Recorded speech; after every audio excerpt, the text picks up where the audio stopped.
Order the August 25th meeting of the Delray Beach Planning and Zoning Board.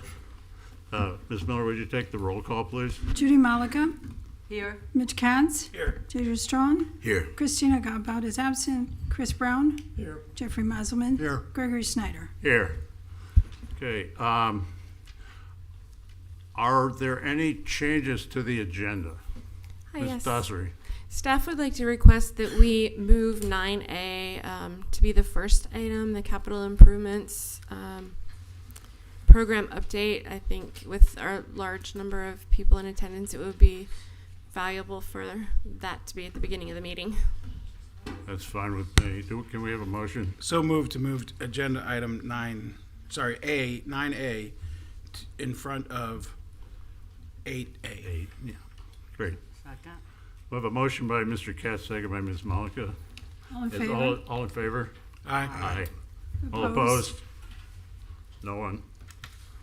Okay, We need to approve the agenda as Yeah. modified. Already did. that was it. Good enough. There are no minutes? Okay, at this point, we're going to swear in everybody who may or may not speak tonight. We'd like to just make sure everybody stands up and gets sworn in so we don't have to go through this over and over again. Please raise your right hand by the authority vested in me, the notary of the state of Florida. You swear or affirm the testimony you're about to give is the truth, the whole truth, and nothing but the truth. Thank you. Thank you. At this point, we'll take comments from the public on any items that's not on the agenda. If anyone has any comments, non-agenda items. Seeing no one coming forward, comments are closed. No presentations, so at this point, we'll go to the previous 9A, which is now, Whatever. yeah, 9A. A1. I didn't change the number, just said to 8A1. move it up, yeah. You need to read quasi. Oh, the quasi, well, this is not a quasi This hearing. is not quasi. Okay. This is legislative. Good evening. Before Ms. Bartoletto starts on the presentation about the CIP updates, I just wanted to briefly go over why this is before the board here. We do this every year. We are required by state statutes to update our comprehensive plan to adopt the capital improvements budget into it. So it's in Florida state statutes. We have comp plan policies that require us to do this. Throughout our plan, our comprehensive plan, there are policies that support the expenditures that are in the budget, and the first and second reading of this will coincide with the adoption of the budget. So at that, I'm going to go ahead and pull up the budget for our Public Works Director, Missy Bartoletto. Bartoletto, I think I mispronounced you, I'm sorry. So they just call you Missy. Exactly. It's fine with me. Do you want this thing? I'll try it. Unless do you prefer this? This is probably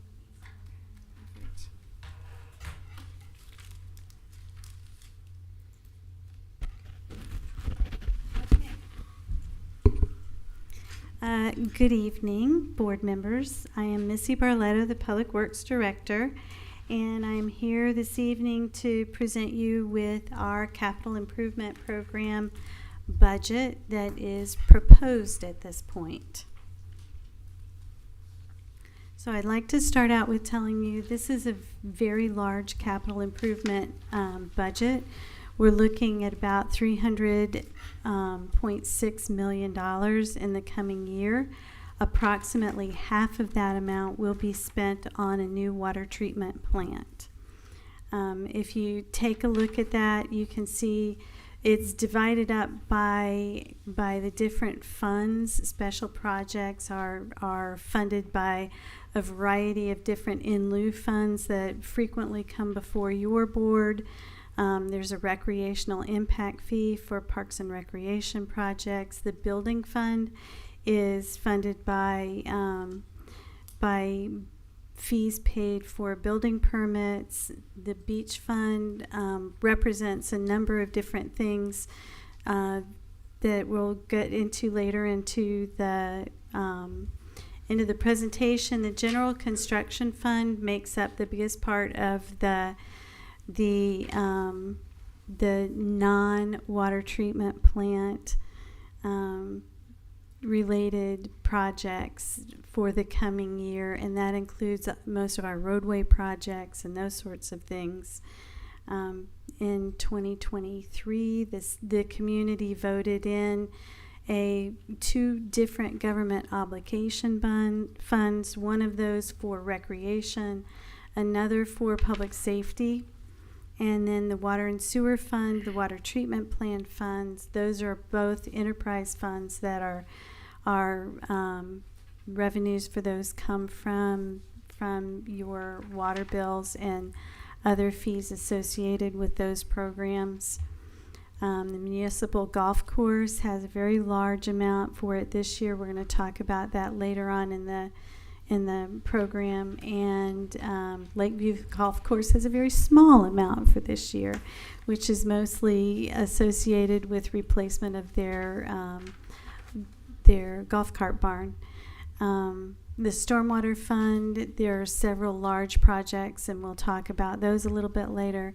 And then the City Garage, that's our vehicle replacement fund. So some of the budget highlights, we're looking at parking infrastructure projects, playground updates, building division reconfiguration, or perhaps adding another building onto the City Hall complex to accommodate the building department, along with some of the planning functions as well. Beach program management, we're starting construction on Pompey Park, which has been a project in the a long time coming, as well as the Northwest neighborhood, complete neighborhood improvements. There are some improvements. There's some improvements set for the Southwest neighborhood, and we have roadway projects associated with the Palm Beach Transportation Planning Authority at Lindell Boulevard, Brant Bridge Connection, Barwick Road, Old Germantown Road. We are looking to complete the renovations at the Crest Theater building by finishing the auditorium renovation in the coming year. Hilltopper Stadium is getting new turf.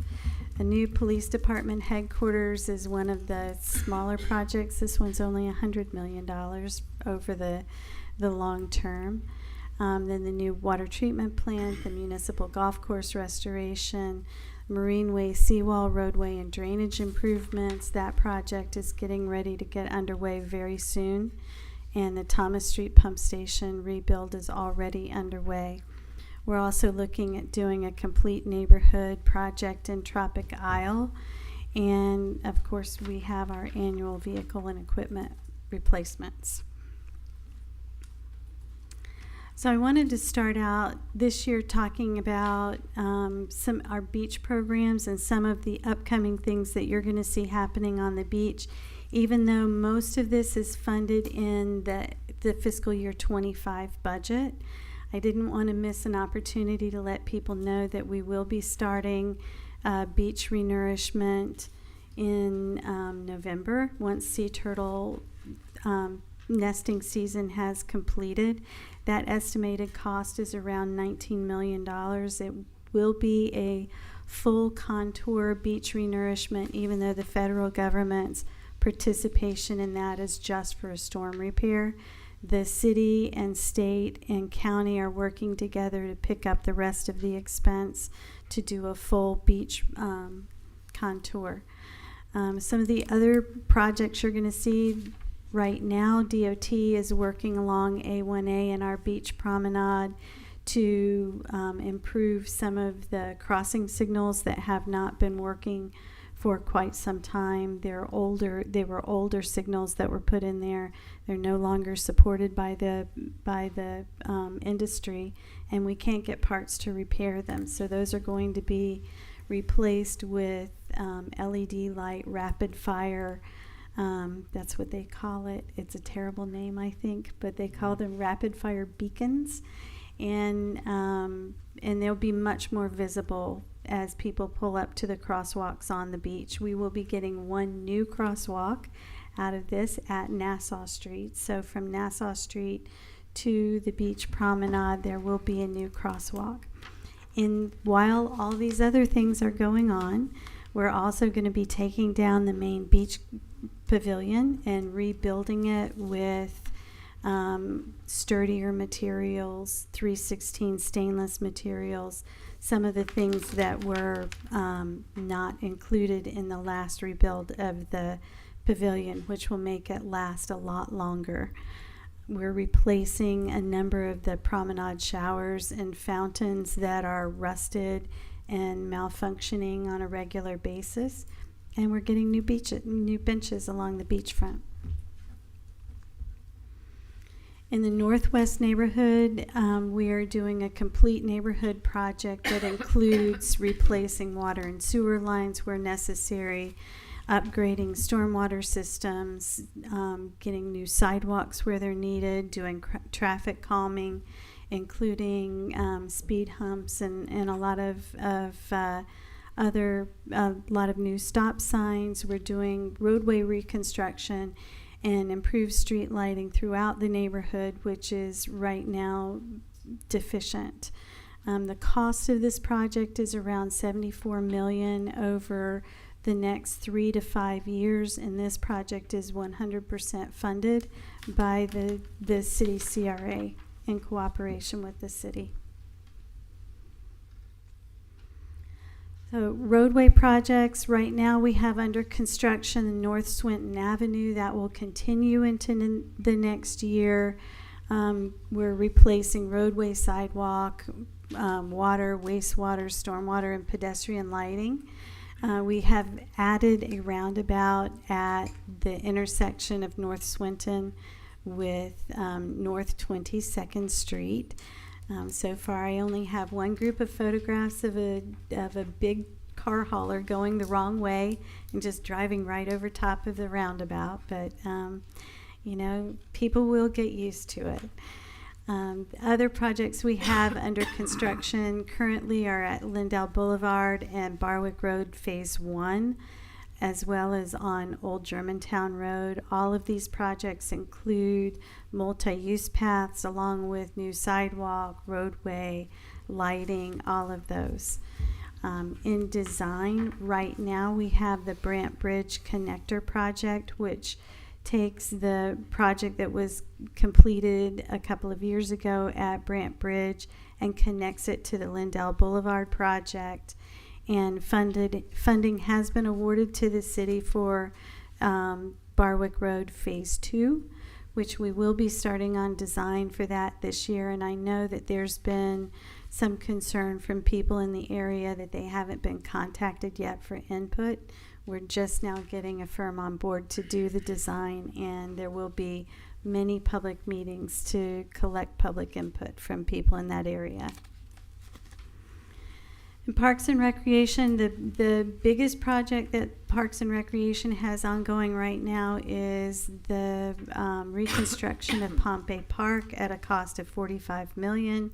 Again, this is fully funded by the city's Community Redevelopment Agency, or CRA, and this will feature a new community center that is LEED Silver, which means that it's going to be a very green building. It will feature things that will reduce the use of electricity and that sort of thing inside the building. There's an indoor walking track. There's double indoor basketball courts, 2 new swimming pools, one of which will be competition swimming pool. All of the ball fields are being rehabilitated, and new sports lighting, new covered seating. We're revamping the concession stand and getting a new playground, so it will be like a brand new facility. During construction, we will be keeping the current community center open while we build the new community center, and then once the new center is built, we'll move the operations into the new center and demolish the existing center. So there are more things in store for Parks and Recreation. We're also going to be rehabilitating our Delray Beach Municipal Golf Club. The cost for this is going to be somewhere between $25 and $30 million. We're currently evaluating bids for the project, so I can't say a whole lot about that because it's still in the cone of silence. But this is going to be funded by a revenue bond that will be supported by user fees at the golf course in the form of greens fees, people who rent the clubhouse facility for weddings and that sort of thing. All of that will go into the annual debt service payment for the improvements that are made to the golf club. Public safety facilities, the fire station 113, which you can see a picture of the original one down in the bottom left-hand corner, we've had the commissioning ceremony for that on July 25th. We expect the firemen to start moving into that facility within the next couple of weeks, somewhere around mid-September. And we're very excited about finally bringing that online. Once the fire station has resumed in its new home, where they have been situated at Miller Park, is going to be revamped into outdoor pickleball courts by the Parks and Recreation Department for all those pickleball enthusiasts out there. Then we just awarded the contract to begin the architectural design of the new police headquarters, which also will be built on the same location as the existing headquarters. In this one, we will be building the new facility behind the existing facility so that we save on all of the rental fees for having to move the police department into a rental facility during construction. Again, once the new building is completed and we get our certificate of occupation, we'll be moving them into the new facility, demolishing the old facility, and building a secured parking garage in front of that for the police department's vehicles, and secure ingress and egress for them to bring people in and out of the department. So you may have heard that we're getting a new water treatment plant. There's been a little bit of talk about that out in the community. So the new plant has an estimated cost of about $270 million, also being funded through a revenue bond that is the debt service for that is arrived at through water bills, through impact fees, through a variety of different kinds of fees and inspection fees that are levied by the utilities department. The design for this building is complete. Construction is expected to begin here this fall in just a few months, and completion of that is expected in 2 years. So stormwater protection is one of the more important infrastructure issues that we address on a regular basis, and we don't really talk about it that much. We have a lot of projects that are ongoing in stormwater protection arena. The Thomas Street Pump Station rebuild has started construction. The cost of that is about $9.1 million, with a good percentage of that being covered by a state of Florida grant through the Florida Resiliency Grant Fund. We will be finishing out the replacement of all of the city-owned seawalls to bring them up to a level where they will not be overtopped by king tide, and the seawalls will be at a height that should serve the city for the next 20 or more years. If the higher than normal tides continue to happen at the same rate that they've been happening over the last several years. Tropic Isle neighborhood is the one that's pictured here in this slide. It's a relatively large neighborhood that is south of Linton Boulevard and tucked away behind a commercial strip but it is on the Intracoastal Waterway and has a number of man-made finger canals that go up into that neighborhood. We will be doing a complete neighborhood improvement in that area also that is had it moved up to the front of the importance because many of the roadways in that area were built on muck soils, and there is a significant amount of degradation of those organic soils. They call that subsidence, where the soils compact over time and the roadways are becoming very much like washboards, more like the residents describe them as roller coasters. But we'll be repairing that, as well as water and sewer and stormwater improvements, some new sidewalks, not the entire neighborhood, but where we can without impacting too many of the trees that are there. And then the last two, there's a continuing drainage problem on George Bush Boulevard. I'm sure if any of you drive on George Bush Boulevard after a rainstorm, you know exactly where I'm talking about. There are some issues there that we need on the eastern side of the bridge that we need to take care of, and that project will be designed and implemented in the coming year, as well as an update to our stormwater master plan, which is also being participated in by the Army Corps of Engineers and the state to help with some of the survey and analysis. And then the project that is extremely near and dear to my heart, because it's the first project that I got, I was going to say hit with, but that has a negative connotation. So I'm just going to say it was the first challenge I was presented with when I came on board with the city. And I am so happy to say that we're going to be starting construction on this very, very soon. The invitation to bid construction is actually under the cone of silence also. We're negotiating the cost currently, and hope to have that done and getting started very soon. This project will feature the first stormwater pumping station in the city that is actually west of the Intracoastal Waterway. Historic Marine Way. If you've lived here during a king tide, you've seen it on the news.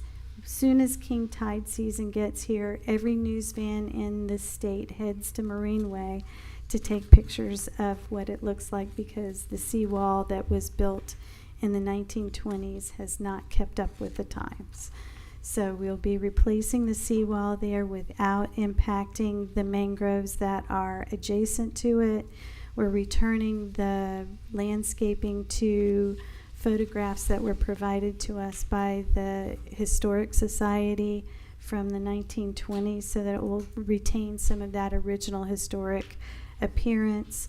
The roadway, which one of the problems on this road is that Uber drivers, delivery drivers, people will drive down to the end of that road and just sit there and wait for a call, which is not really an appropriate usage, because it's a public roadway. We cannot gate it off, but we can build the roadway to make it look like it's a pedestrian walkway and clearly mark the road that it's for local traffic only. We've used geofencing to direct those delivery drivers to other places where we have designated wait zones, and sometimes that's effective. And that was the list of our highest priority projects that we have coming up in the next year. If you have any questions or concerns or something that you wanted to see that didn't see, I'm here to answer your questions. Thank you. Guess board comments? Mr. Strawn?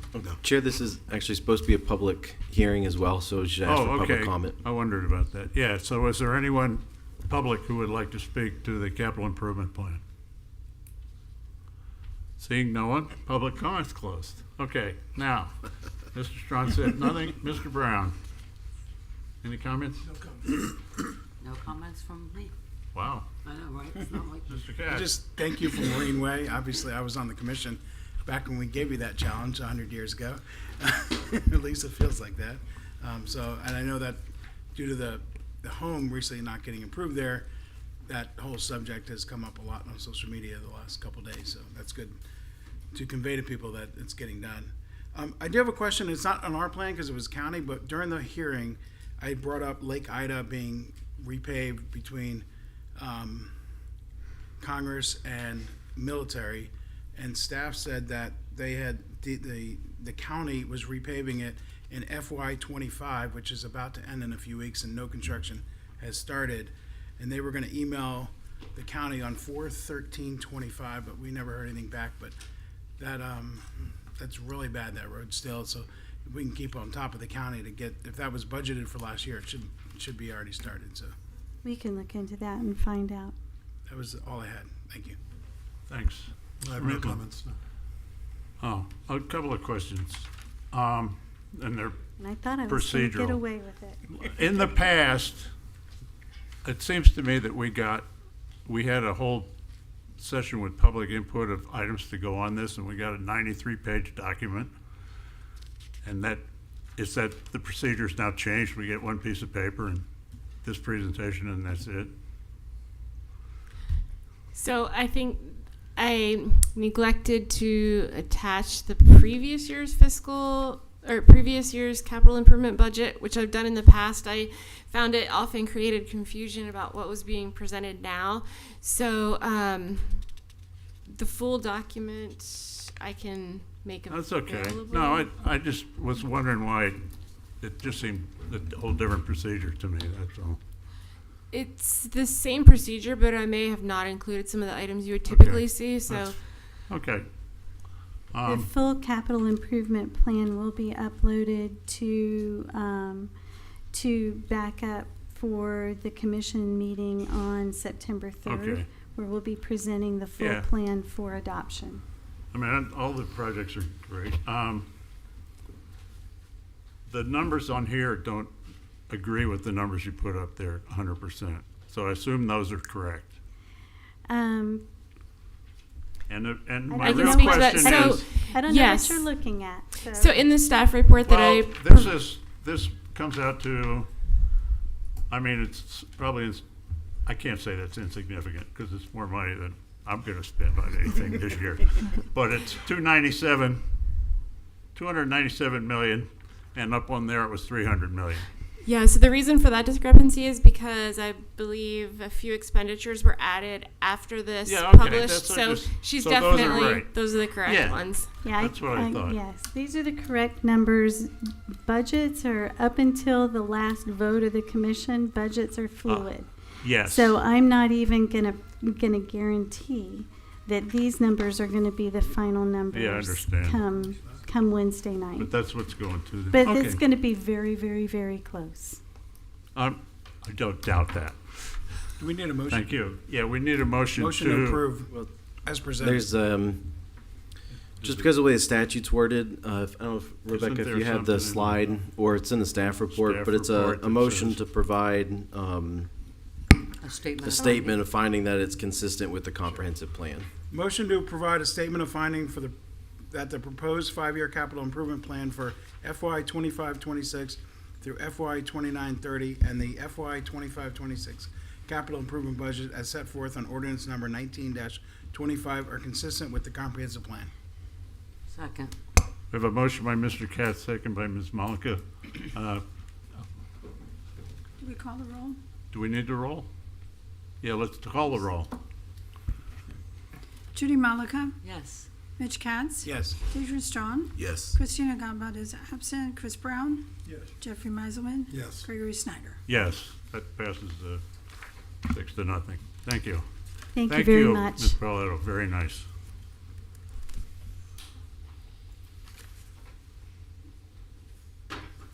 Now we can read the quasi-hearing. Okay, now I screwed this up. Yeah, now I don't have You the find out about agenda that hour? anymore. What the hell did I do with it? Yeah, so the 1 hour limitation in the local rules would apply to the quasi judicial item as well. Each item, 1 hour, or both items together? Each item, because it's about public comment on the same topic. Okay. Okay. Hang on a second. Yeah, I lost my agenda.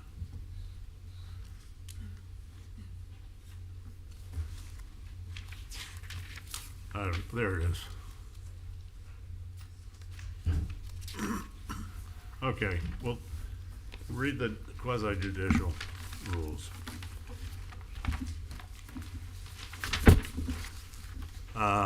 This hearing shall be conducted in accordance with the City of Delray Beach quasi-judicial rules. The applicant and the city shall be permitted to present their case.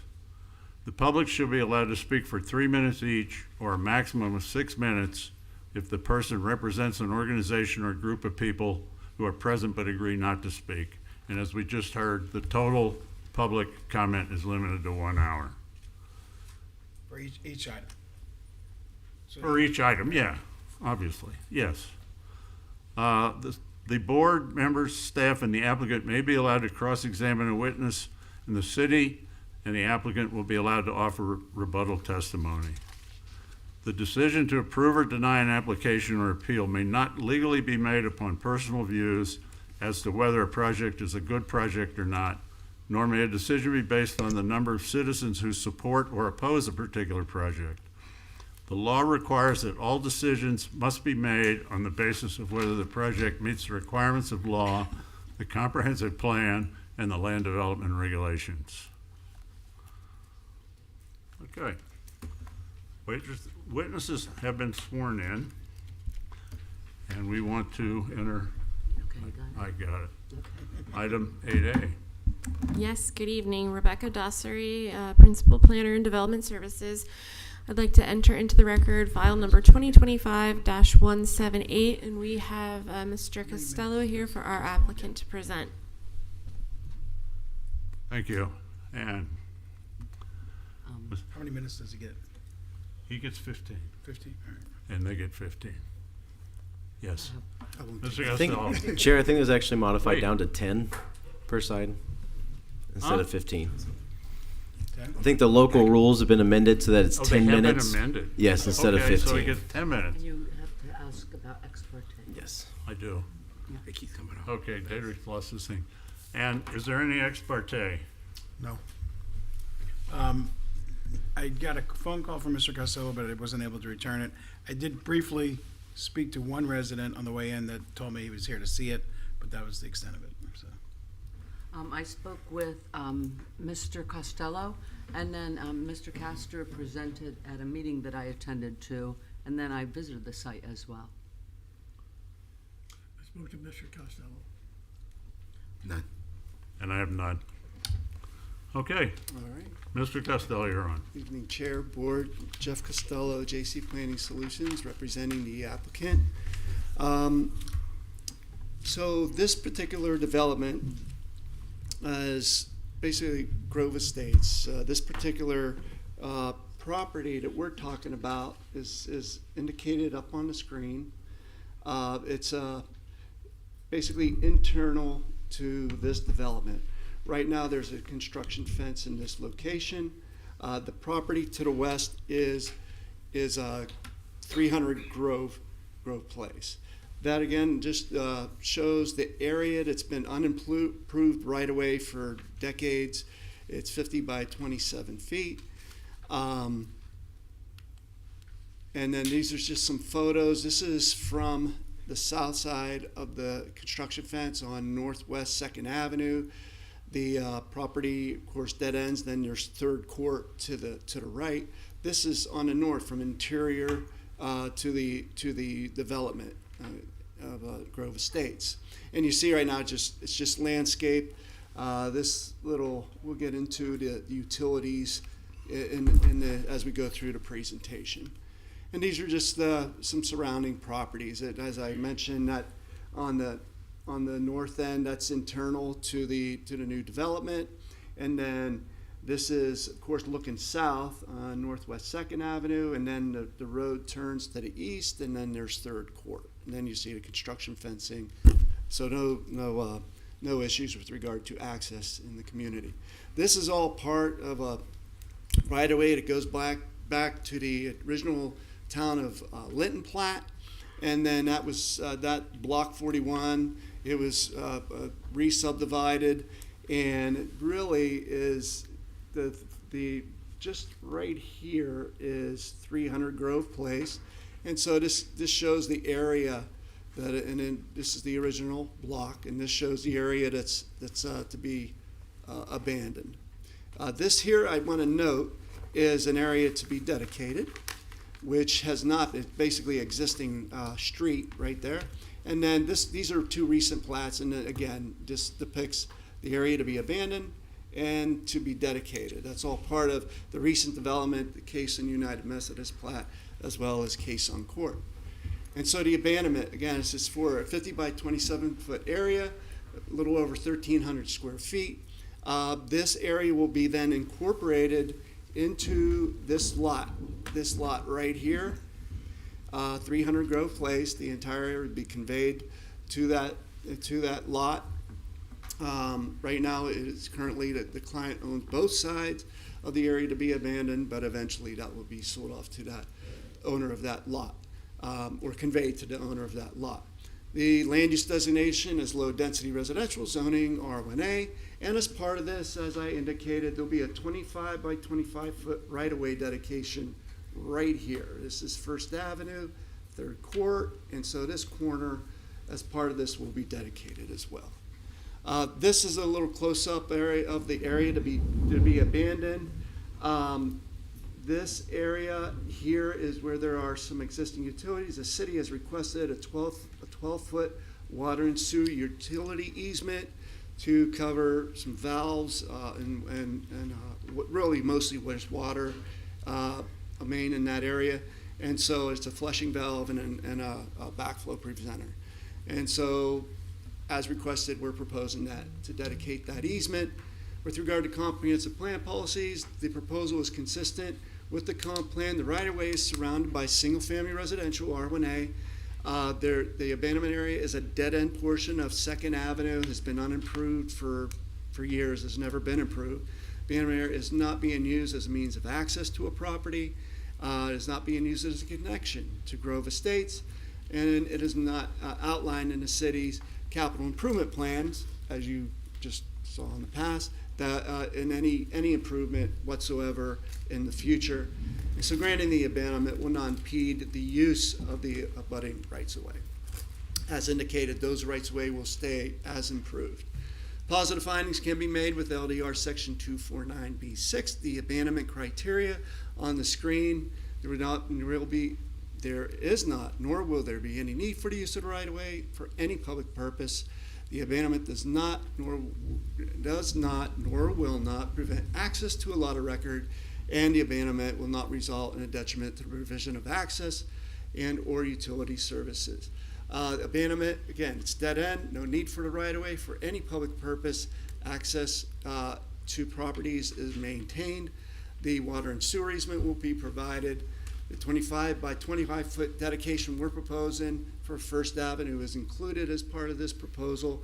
The existing street network and connectivity is maintained, and they get support. There is support from the engineering division. They recommended approval, actually, of this abandonment. So, if there are any questions, I'm available, and appreciate your consideration and a recommendation of approval. Thank you.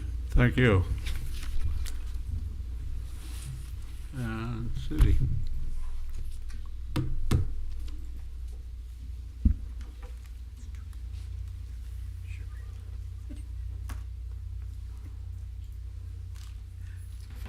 Yeah, please. Good evening, Rebecca Dossery, for the record again. And I would also like to acknowledge Alexis Rosenberg here. She unfortunately lost her voice, so she's here to provide support, but she definitely did all the heavy lifting, and she's here in case we need her. Okay, again, this is located in single-family residential zoning. It's surrounded by single-family zoning. It's addressed as 300 Grove Place, associated with the Grove Estates development.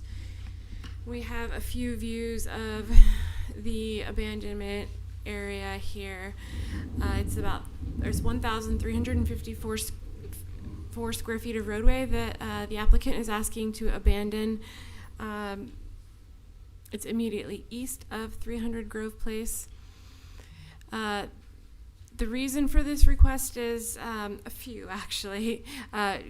To help meet the frontage requirements for the property, maintain consistency with our policies on alley usage, where alleys are secondary and subordinate, not a primary access point, and to improve the clarity of emergency access related to addressing. This parcel is addressed to 300 Grove Place, but without the abandonment, it's somewhat separated from it. So this is intended to provide better connection to the Grove Estates development.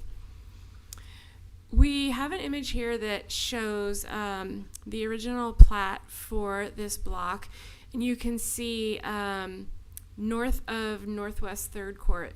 That was initially a through street that came all the way from Lake Ida Road down to Northwest 3rd Street, but in 1963 that top part was abandoned.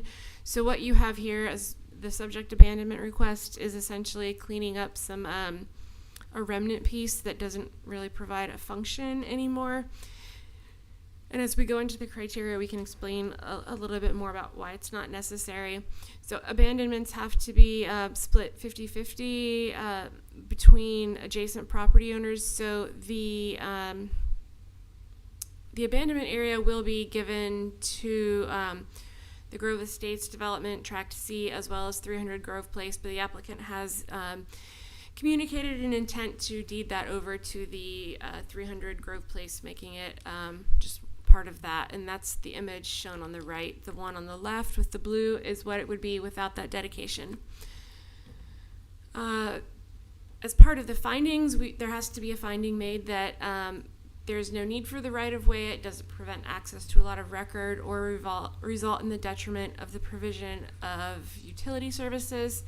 So this is, again, a remnant piece that's not necessarily needed for roadway purposes, and it will actually improve access to a lot of record by granting the abandonment.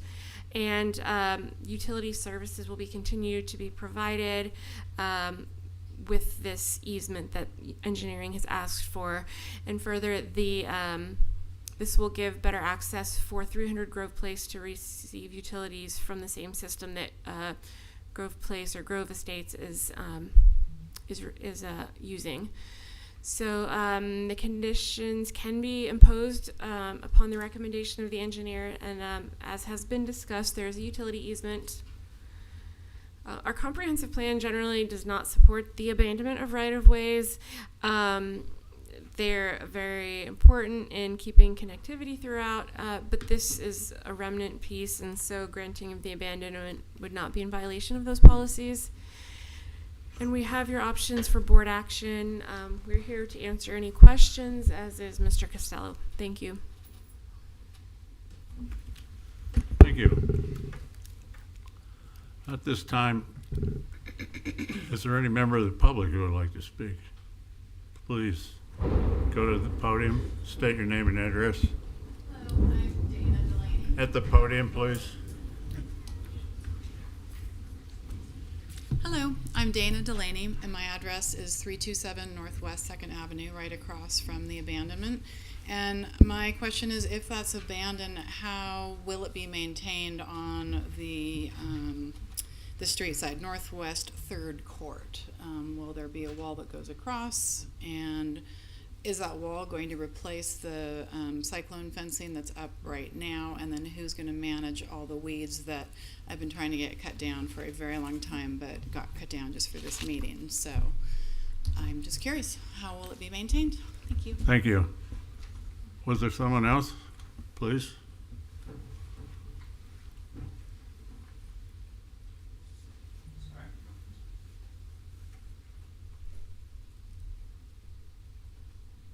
Hi, Jason Hirsch, 319 Northwest 2nd Avenue. Well, I guess my question is, I'm just not quite clear from when I read the documents earlier versus what this presentation is.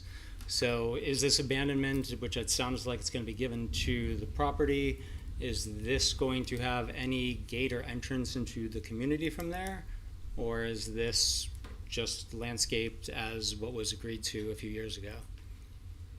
Okay, thanks. I think I think there's, sorry, one last other thing. No, please. I think it should have been mentioned, just for clarity to everyone, that this property was not part of the dog and pony shows from a few years ago. So everyone's talking like, you know, hey, give us this, but this piece of property slid under the fence not too long ago and really wasn't discussed with the community about this. So this is adding another property to what everyone sort of dog and pony show about this, which is going to have a giant property overlooking everything and really wasn't discussed. Fine, but I'd like some clarity on what's happening right here facing our houses. Very good. Is there anyone else?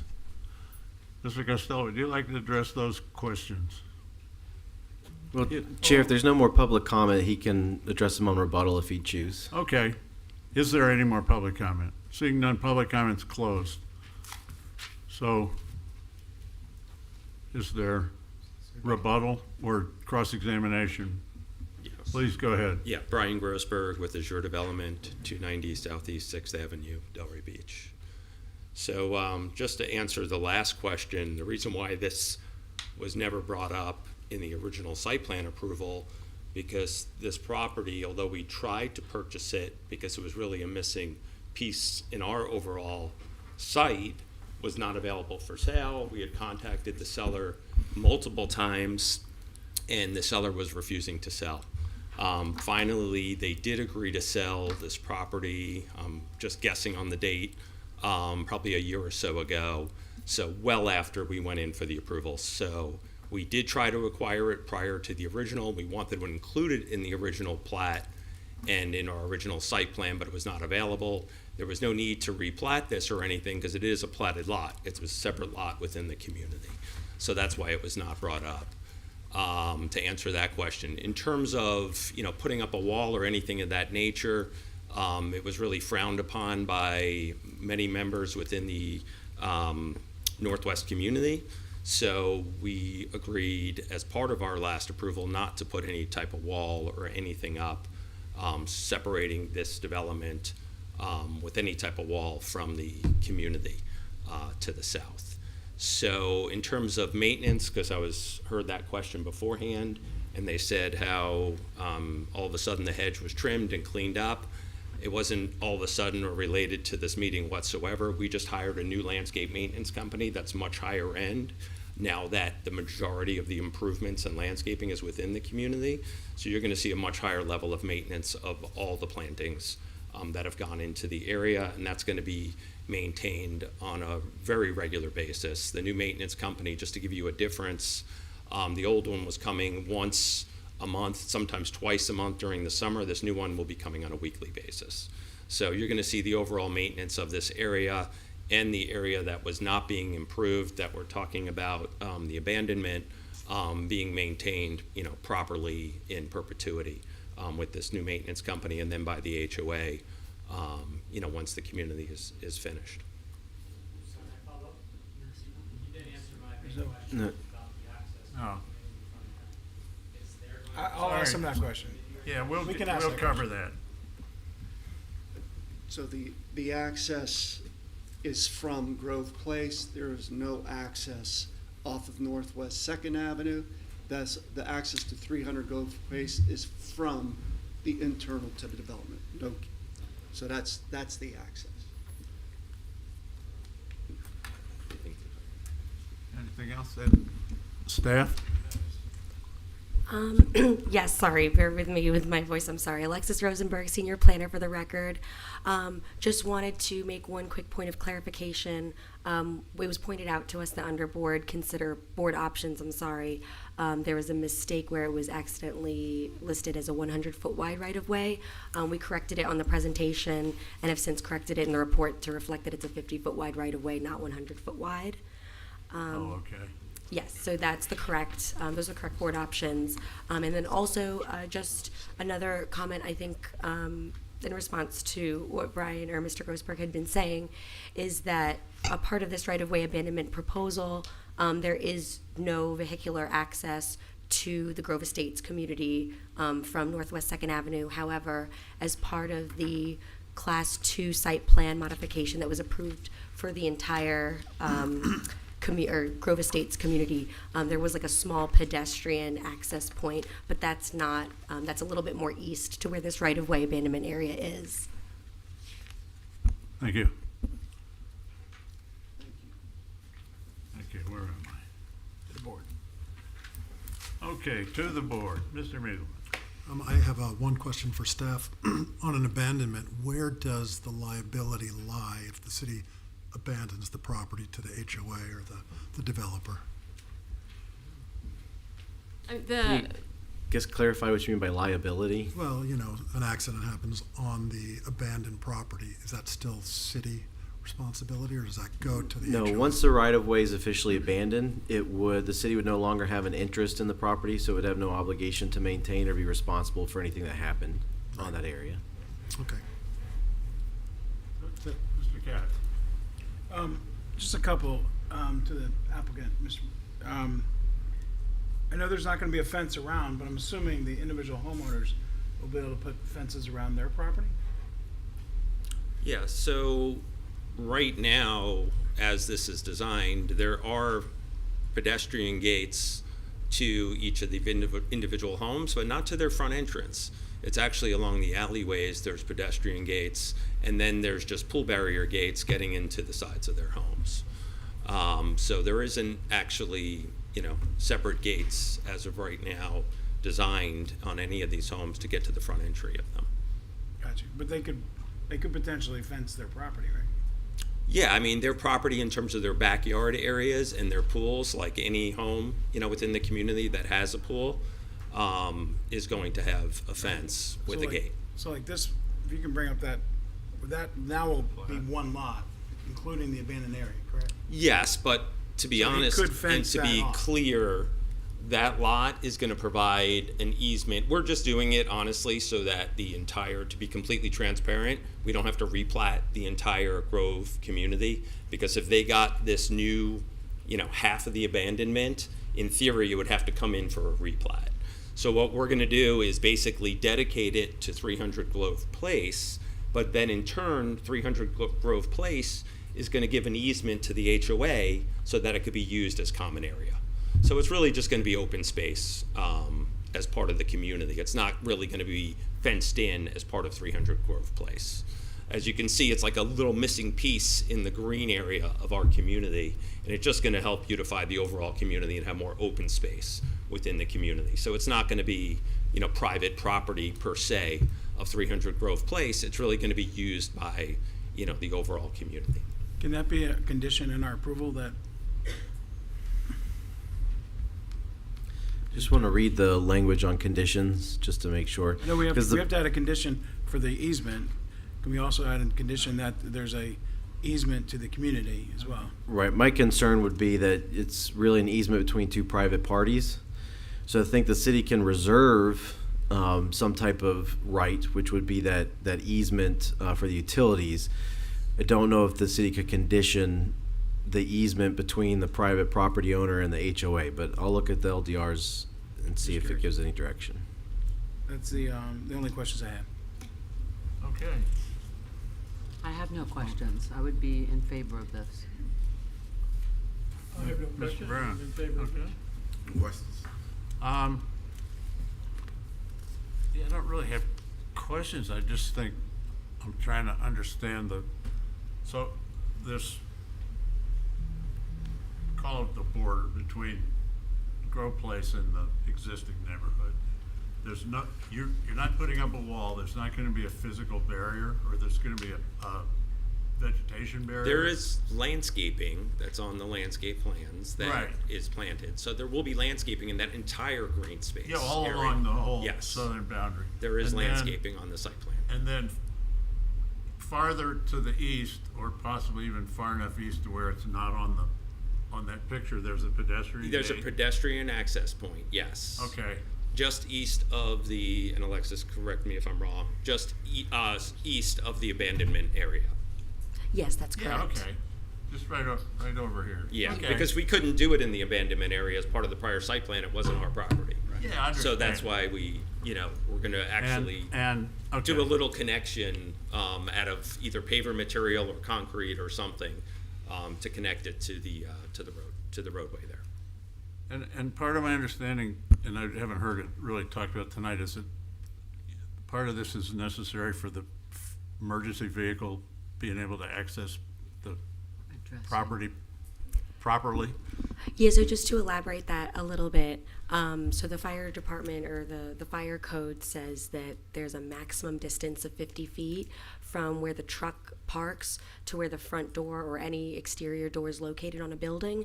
So prior to this, because there was just a small divot that is accessible from Grove Place, it wasn't quite meeting the 50 feet. So now with this additional area, the fire truck can pull a little bit closer without the building needing to be sprinkled. Okay, so I think the whole thing makes sense, and I'd be in favor of it. Can we have a motion? I'd like to make a motion. Let's hear it. Huh? Say those words.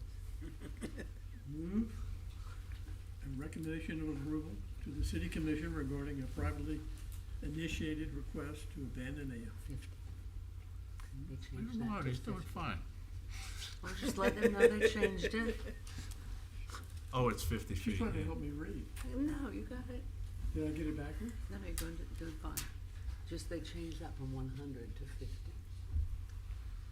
Okay.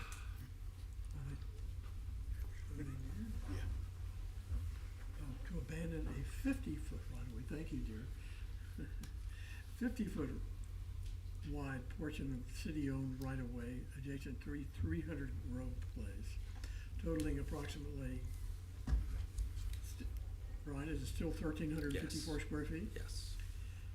By adopting the findings of fact and law contained in the staff report and finding that the request and approval thereof is consistent with the comp plan and meets the criteria set forth in section 2.4.9B6 of the land development regulations. I just wanted to make it my last. It was beautiful. Do we have a second? Second. Okay. Question, Thank you, brother. the easement, didn't that have to be added as a condition? The utility easement? It's already a a condition of the engineer granting the recommendation to abandon. So it's covered? And It's covered. and the motion did include adopting the findings of fact and law contained in the staff report, and since that's part of the conditions in the staff report, Okay. that's sufficient. Okay, we have a motion by Mr. Brown, second by Mr. Strawn, and could you call the roll, please, Ms. Miller? Judy Malika, Yes. Mitch Katz, Yes. Deidre Strong, Yes. Christina Gombad is absent, Chris Brown, Yes. Jeffrey Meiselman, Yes. Gregory Snyder. Yes, that's passes 6-0. Thank you. Thank you.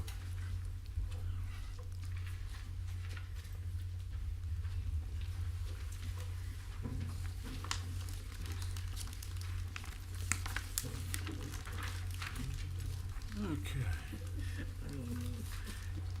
Now, item 8B. Nobody left after that one. No, nobody did, even the people that were just here for that.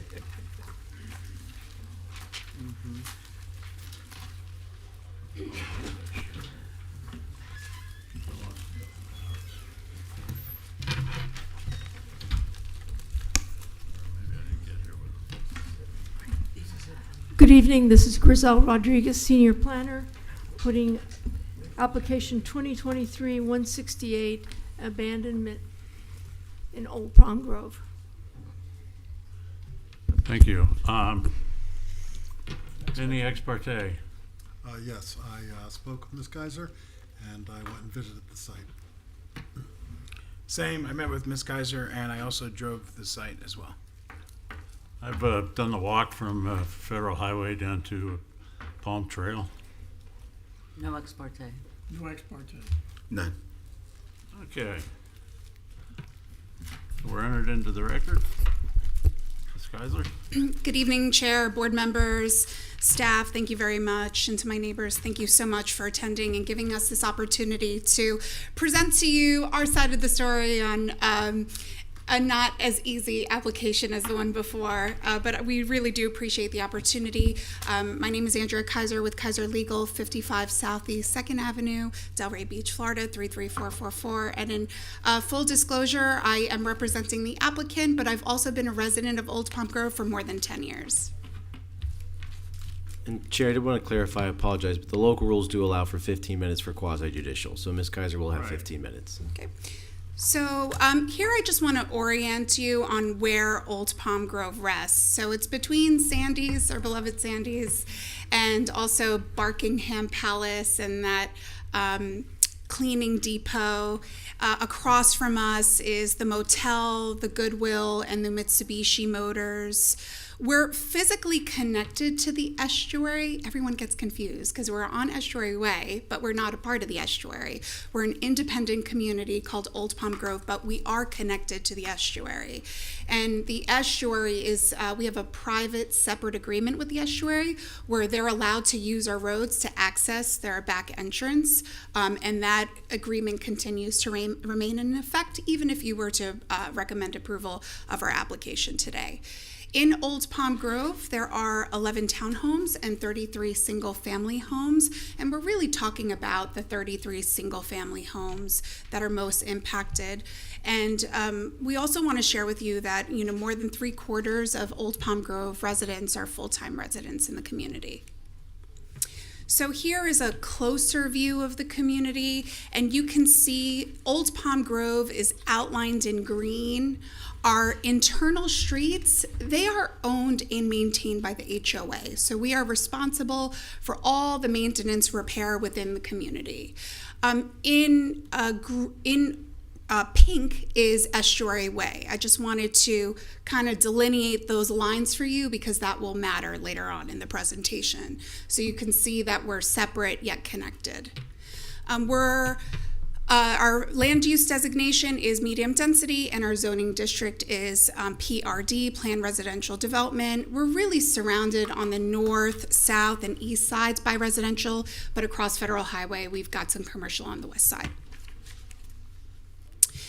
So these are the proposed areas of abandonment. So right now, anyone from the public from Delray or West Palm Beach or Boynton could walk or bike through our community. And they can enter through Federal Highway, and they can use both the roads and sidewalks on Estuary Way and go east, going towards the estuary. What's really important to note here, because it's kind of confusing, is that when you make a right on Old Palm Lane and you're going south, if you were walking, you couldn't use the sidewalks for the remainder of the community. You can only use the sidewalks on Estuary Way. Then you would have to go from a sidewalk to the street, and you can only walk the streets. And you kind of want to ask yourself why. If this community was supposed to be open to the public, how come they don't have access to all the sidewalks in the community? Why does a pedestrian have to walk on the street after leaving Estuary Way? And I'll tell you the reason why. Back in 2003, when this community plat was approved, there was a different plan in place. And just to bring some levity, have you ever looked back at your pictures from the 80s and looked at your hairstyle and said, why did I make that decision? That's kind of how I feel here about what happened over 20 years ago. Take a look at the red line. The red line was originally the bicycle and pedestrian path. You would go down Estuary Way from Federal Highway, and there was a dedicated bike and pedestrian path sandwiched between Estuary Way and Old Palm Grove. No vehicles would have been on that path. And it wouldn't have burdened either community because it wasn't going completely through either community. It was sandwiched between the two communities. And the bicycles and pedestrians would not have to share a pathway with vehicles. For whatever reason, they thought 20 plus years ago it was a good idea to abandon that dedicated bike path and pedestrian walkway and reroute it to the internal roadways of Old Palm Grove. So now take a look at the green line. The green line is how it exists today. So bicycles and pedestrians could use Estuary Way, but then they would have to go onto the roads in Old Palm Grove. And to be honest, that's the roads in Old Palm Grove are not only used by the residents, but they're also used by all the residents of Estuary Way as a back point access. The other thing that I want to point out is that there is a dedicated bike path on Federal Highway. So the question is if you were to recommend approval today and abandon the public access in Old Palm Grove, what would be the alternative route a biker can take? Take a look at the blue line. The blue line shows that a biker would have to bike 2 blocks south of Old Palm Grove and still be able to connect to the city streets and roads that go all the way to Palm Trail. And that really was the overall intent of the North Federal Highway Improvement Plan, that there was a connection from the north to the south, primarily to Palm Trail. And you can still have that access without going through the roads in Old Palm Grove and staying on the dedicated bike path on Federal Highway for that 2-block radius. So I just wanted to take a moment and demonstrate these are some snippets from the staff report back in 2003. There has been some indication that some of the waivers that Old Palm Grove were predicated on the fact that they got this bike path. I just wanted to point out language in that staff report from 2003. Really the intent of granting a lot of the waivers for Old Palm Grove was because they needed to incentivize single-family detached housing in the area. You'll see it says that the skyrocketing value of land in East El Rey is well documented. This has made it extremely difficult to build single-family detached housing in the area. However, the waivers can be supported based on the need for additional single-family housing within the North Federal Highway redevelopment area. So it talks about stimulation and revitalization of the area, and that was really the basis for the approvals for Old Palm Grove. In fact, it also notes there that there was a building separation waivers were granted for other projects such as Windy Creek, Clearbrook, and Delray Lakes, and Hammock Reserve, and that there were blighted and unstable conditions in the area, and that's why the development was approved. But what has happened over the course of 20 plus years? There have been a lot of changes to this area over the course of 20 years, and this is really some of the justification why we shouldn't be handcuffed to the old approvals for Old Palm Grove. The first reason is that the demographics of Old Palm Grove have changed. So if you look at the staff report from 2003, it says that this community is intended to appeal to an older clientele, empty nesters and seasonal residents. Well, that's not true today. You'll hear from a lot of my neighbors today that'll tell you we have families, we have children and full-time residents living in the area. It's a mixed group of families, and it's not all empty nesters and seasonal residents. So the demographics have changed for this community. Secondly, there is no planned public bike path system for this area. So the approvals contemplated that there would be a planned public bike path system. What happened to that plan? Well, let's take a look at the 2019 comprehensive plan.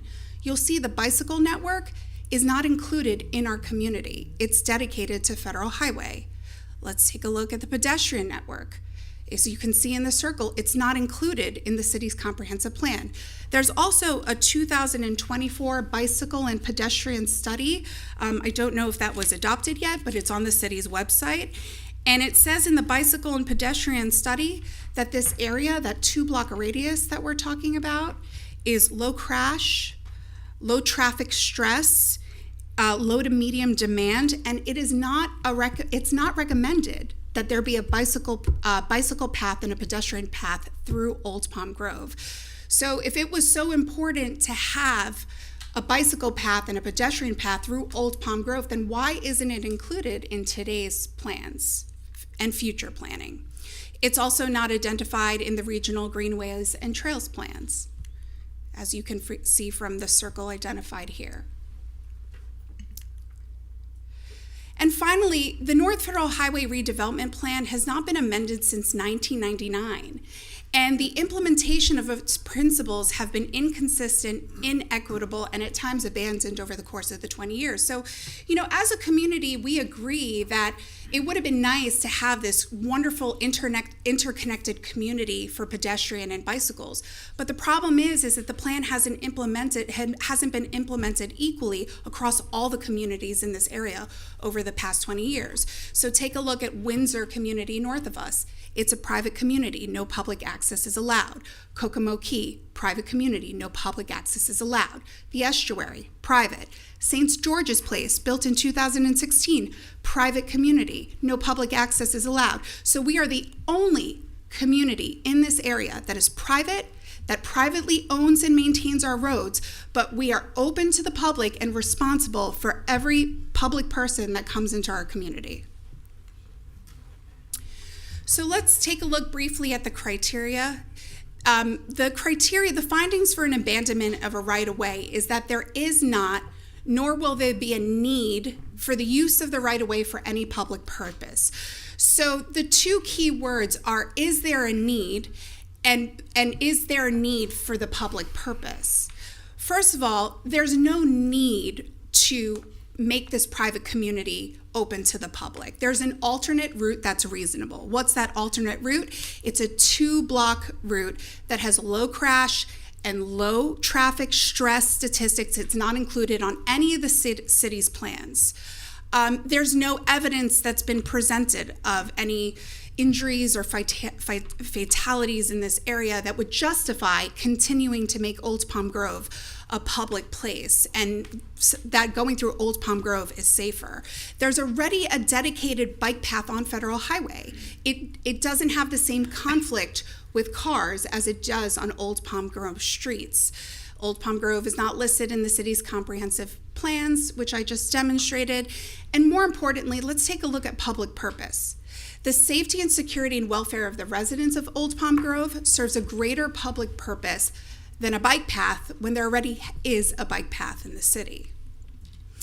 The safety, let's look at safety. The residents of Old Palm Grove would feel safer as a private community with crime deterring mechanisms such as gates, the ability to prosecute trespassers, which we can't do right now because we're open to the public, to reduce the liability of damage or injury from individuals that are not residents or invited guests of Old Palm Grove, and the protection of our beautiful community.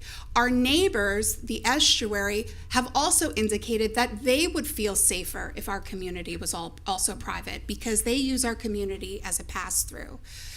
And, there was a lot of rhetoric in the staff report about the quantifying the number of crimes in our area.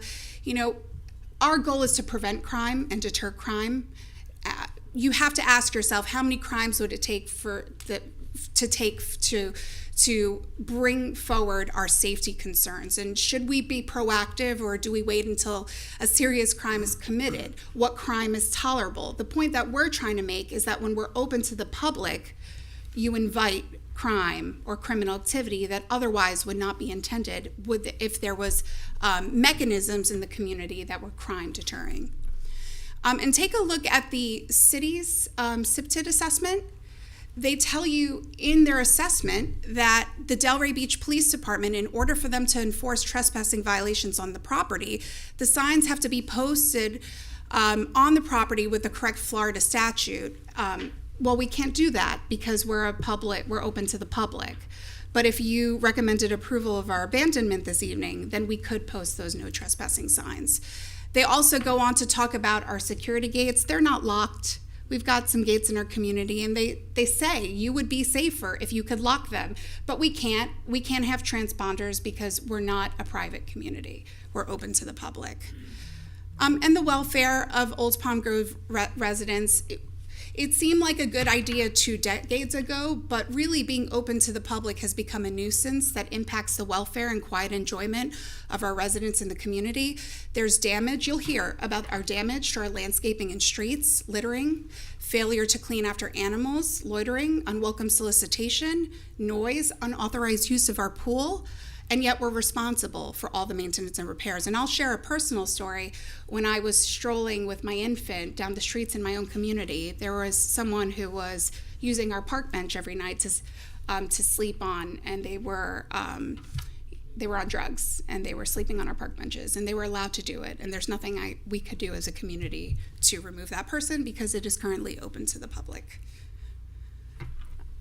So in conclusion, I just want to Give you 1 minute, Maureen. Yes, thank you very much. In conclusion, I just want to mention you've received some opposition from our neighbors in Hacienda Gardens. The whole purpose of being open to the public was to connect to Palm Trail. The residents of Hacienda Gardens can already connect to Palm Trail.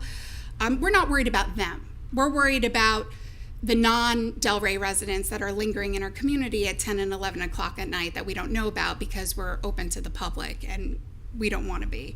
And just the criteria for equal treatment. What is the criteria for making our private community open to the public, but no one else around us open to the public? Well, thank you very much for your time and attention this evening. Thank you again, and I will welcome the staff report and welcome questions later. Thank you very much. Thank you. 2 seconds to spare. Very good. All right. Staff.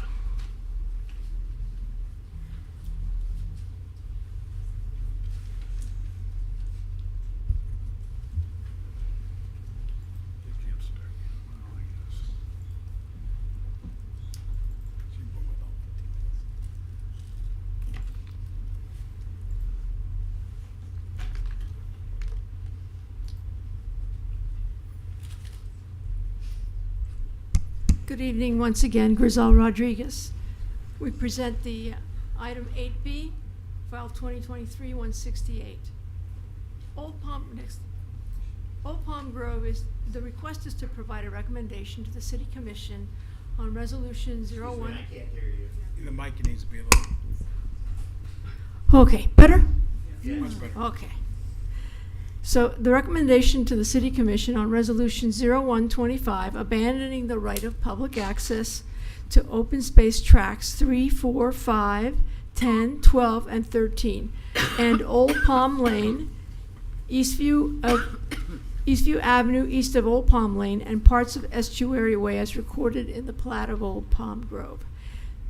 The illustration there, the areas in yellow are the roads, and the areas in green are the open space tracts. Next frame. The plat of Old Palm Grove was a construction of abandonments, resolutions, the commission to design something with the developer, who also developed Estuary, by the way, to create this community based on the federal highway plan.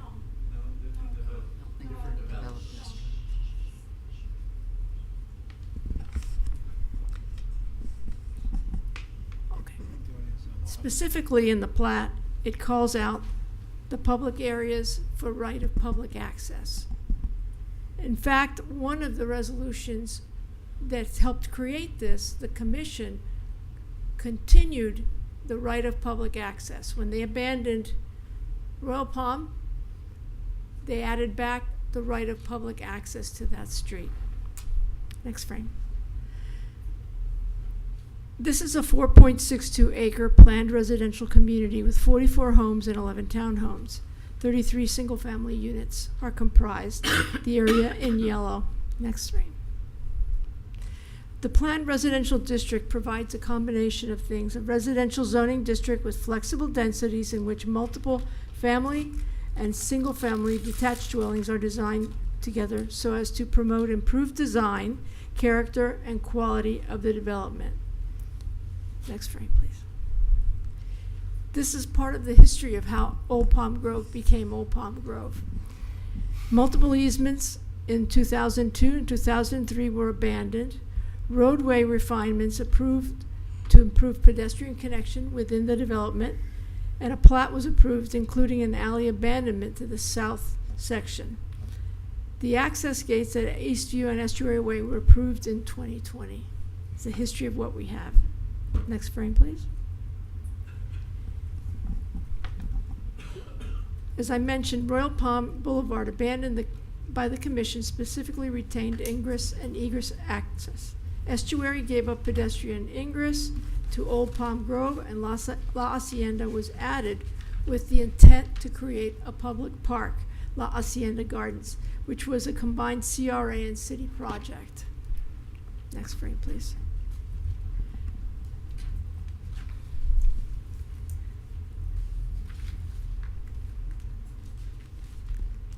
Let's go here. This is the area that we discuss here. The resolution for the first one for Royal Palm is in pink, and the two tracks that were given from estuary are the green and the fuchsia color. I apologize for the quality of the graphics.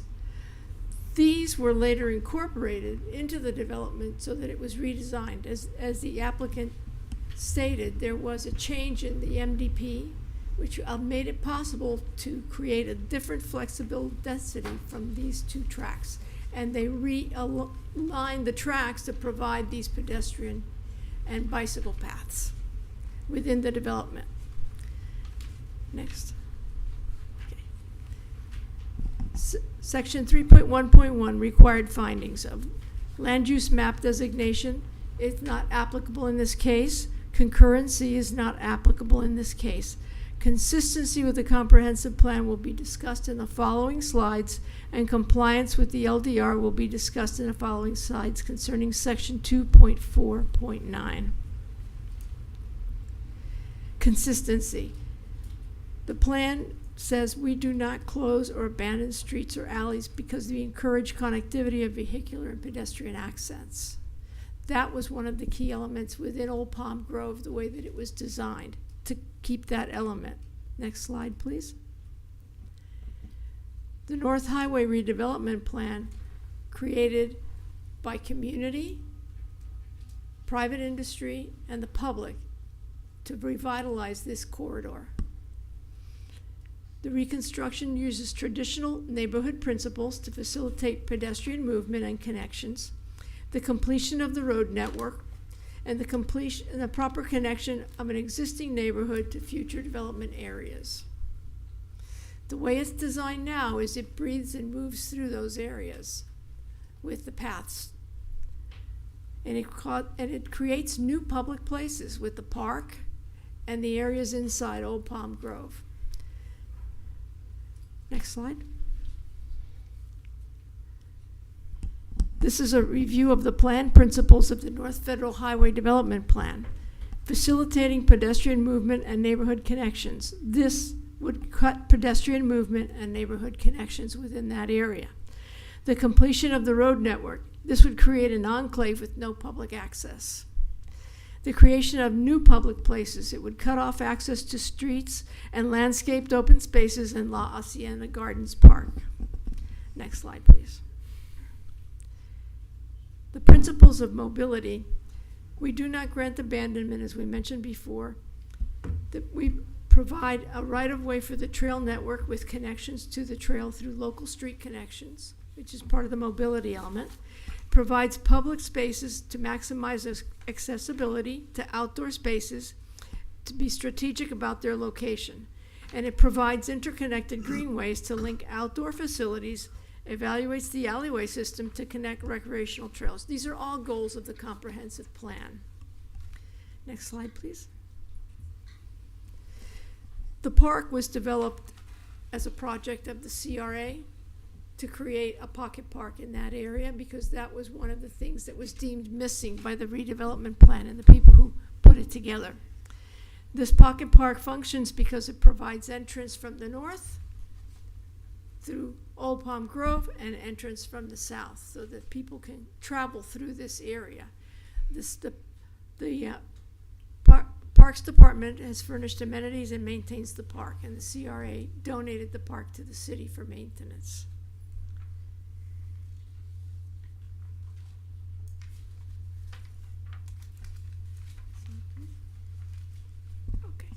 Neighboring residents would lose access to La Hacienda Gardens from Old Palm Grove and vice versa. This area in green is open space tract that leads directly to the park, and it is accessible through Old Palm Lane and Eastview Avenue. Next one. Compliance with the LDR. Abandonment of public right-of-way findings, section 2.4.9B6. Prior to granting an abandonment, the commission must make the following findings: that there is not or will not be the need for the use of the right-of-way for any specific public purpose. The north bicycle pedestrian access to La Hacienda Gardens Park will be eliminated, cutting off the continuous route to the south through Old Palm Trail. That the abandonment does not nor will not prevent access of a lot of record. The request will eliminate the northern access point to La Hacienda Gardens Park, which is a lot of record. Next slide, please. The abandonment of right-of-way findings. Prior to granting, the commission must make the following findings: that the abandonment will not result in detriment to the provision of access and or utility services to the general area. Well, there is a utility easement that will be, not, there's no detriment to the utilities. However, the request will eliminate one of the access points to the park. Access itself is a utility, by the way. Breaking up the continuous bicycle pedestrian path to the north. Next slide, please. This path starts at Old Palm Grove and continues through the park down to La Hacienda Gardens Park to Palm Trail and straight to North Bush Boulevard, to the beach, to North Ocean Boulevard, and that is the park. One of the reasons that this does not appear in the bicycle pedestrian master plan is because it's already there. People didn't ask for it because it's already there. Next. The abandonment of rights-of-way findings. The applicant believes that access makes the community vulnerable to crime. Crime is not higher in Old Palm Grove. The following table provides a comparison of Kokomo Key, which is gated to the north, and La Hacienda, which is not gated. The perception of safety is not an abandonment finding. However, impacts of the abandonment on the public must be determined in the abandonment proceedings. Next. We made an analysis the police department provided for us. These were the crimes that were specifically mentioned by the applicants as points of concern in their applicant statement and analysis. When you see these areas, Old Palm Grove is not overrun with crime based on these reports. However, the neighbors are concerned. That is legitimate, but incidents of reports compared to next door neighbors don't find it significantly higher. Next. The city engineer's recommendation is one of the things that must also be considered by the commission in this abandonment. The recommendation of the city engineer is to deny the request for this abandonment. The board considerations are whether a non-factual perception about public safety provides adequate justification to override multiple actions taken by appointed and elected bodies to preserve the right of public access. Whether there is a valid reason to disregard the Always Delray Comprehensive Plan and the North District Federal Highway Plan to restrict public access to the bicycle and pedestrian amenities in Old Palm Grove, and to remove a route for pedestrians and bicyclists to access La Hacienda Gardens Park. These are the options for board action. By the way, the city commission hearing is anticipated for October 14th.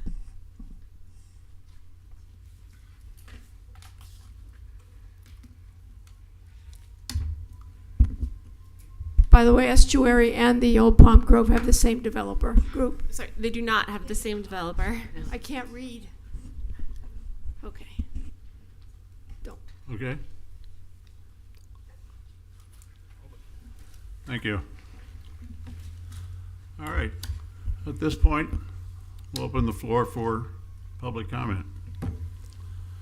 If you want to speak, come to the podium, state your name and address, and you have 3 minutes, unless you have a group of people that you represent, and then you can have 6. Huh? Yeah, you can line up, or you don't have to line up. Anyway, please. Hi, good evening. My name is Sharon LaRue. I'm a resident of Delray Beach and a resident of Kokomo Key, so we're neighbors. And your address is? 830 Kokomo Key Lane. Thank you. And I have been selected to represent our community this evening. So, There's 6 people here. no, I don't have 6 3 people minutes, here. please. Okay, so thank you for your time. Thank you for the staff report. I do have a letter from our Homeowners Association Board as well with an official position on this, and our official position is to urge you to deny the request. Chair, I'm sorry, just to clarify, you're speaking on behalf of an organization, that being the Homeowner Association? Yes, the Kokomo So, Chair, Key. just in the local rules, if you're representing an organization, regardless of whether there's people here or not, you're still allotted the 6 Okay. minutes. Yeah. Okay, thank you. I don't think I'll need that, but anyway, thank you. So, okay, so the Homeowners Association did meet and review the request and did issue an official statement indicating that our community is opposed to the request. And we are opposed to the request because we are taking advantage of the pedestrian and bicycle path that already exists. I walk it regularly. That is our primary way to get to the Intercoastal, and that is our primary way to get to the beach. I do understand that you can walk on Federal, but I would bet that nobody here wants to walk on Federal. Seriously. I mean, we've all driven it, and cars are driving. I wouldn't let my kids bicycle on it. The bicycle path is this long, right next to the cars. So we want to be good neighbors. We are very concerned that you're concerned about crime.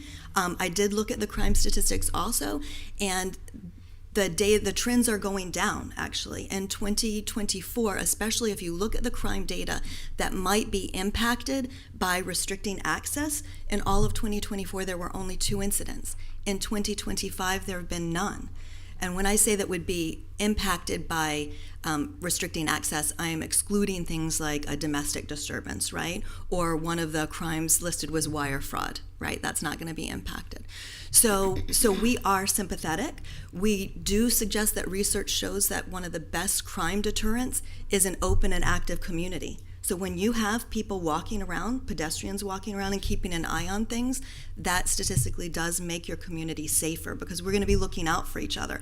I will guarantee you that if any of us are walking in your community and see something that shouldn't be happening, we would call the police. So we urge you to please deny the request because it would not only remove the public access that currently exists from our 133 townhome communities today, but it would also eliminate it forever. It gives away that public access not only today but into the future. And so with that, I am available also if there are any questions, and I will give the letter from the Homeowners Association. Yeah, we submit it, please. To Ms. Miller. Thank you. Thank you for your time. Miss Kaiser, do you have a copy of that letter? No. Okay. Diane, can you please provide a copy to the applicant so she can read that, or if you have an extra copy? I do have it. I did bring 2. Great, thank you. Am I allowed Excuse me. This is not a back and forth. This isn't, if you would like to come up and speak, you'll have a turn. And I'm happy to answer if you would like me to, but I'm also happy to sit at your direction. No, unless you have anything else to say. I will address it then since I have a minute. We are a private community, and I know it's gated, and that's probably what you're getting at. So ours is gated, but it dead ends. There is no thoroughfare whatsoever. And if you, as opposed to Old Palm Grove, where there is the pedestrian thoroughfare that leads to the park, to the Intercoastal, and to the beach. But if we wanted to work out some kind of deal between our communities, we'd be happy to let you in. Thank you. Please. Good evening, everyone. My name is Anna Zukowski. I'm a homeowner and a board member of the Old Palm Grove community. I am also, for the record, a licensed real estate broker. And your address is?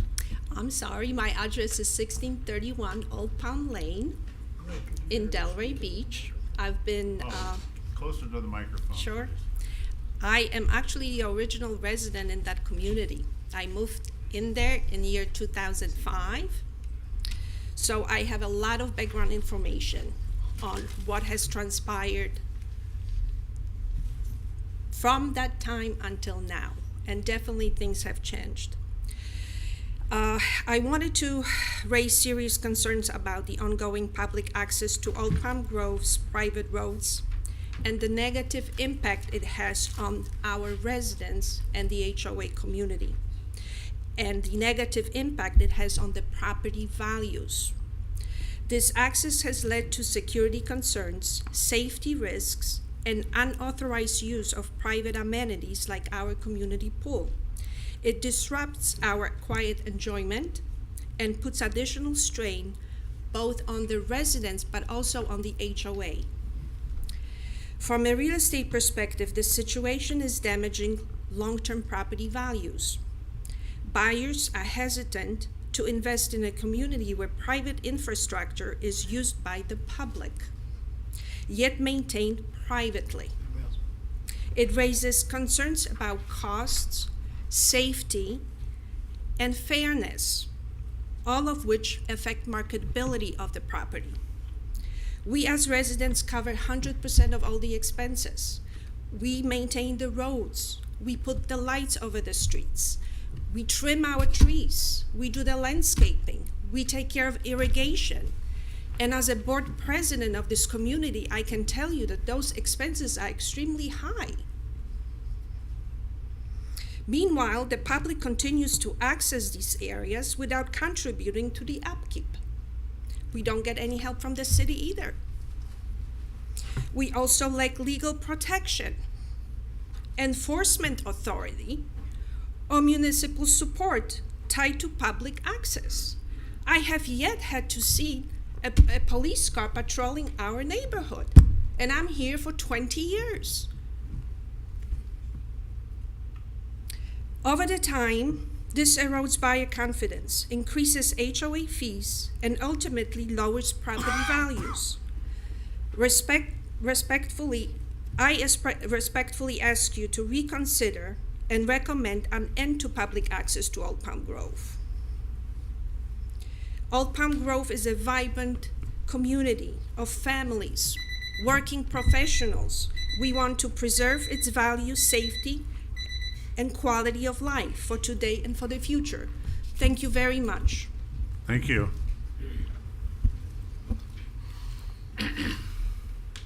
I'd also like to say a few words. My name's Angela Chiara. I live at 786 Estuary Way. I'm one of the houses right when you come in the gate. I'm a new resident. I moved to Delray about a year ago. I just also became a part of the board because of my concerns. I travel for work. I have a teenage daughter, and when your daughter calls you and says, "Mom, I'm walking the dog," and there's someone sleeping on the bench right outside your house, that's concerning.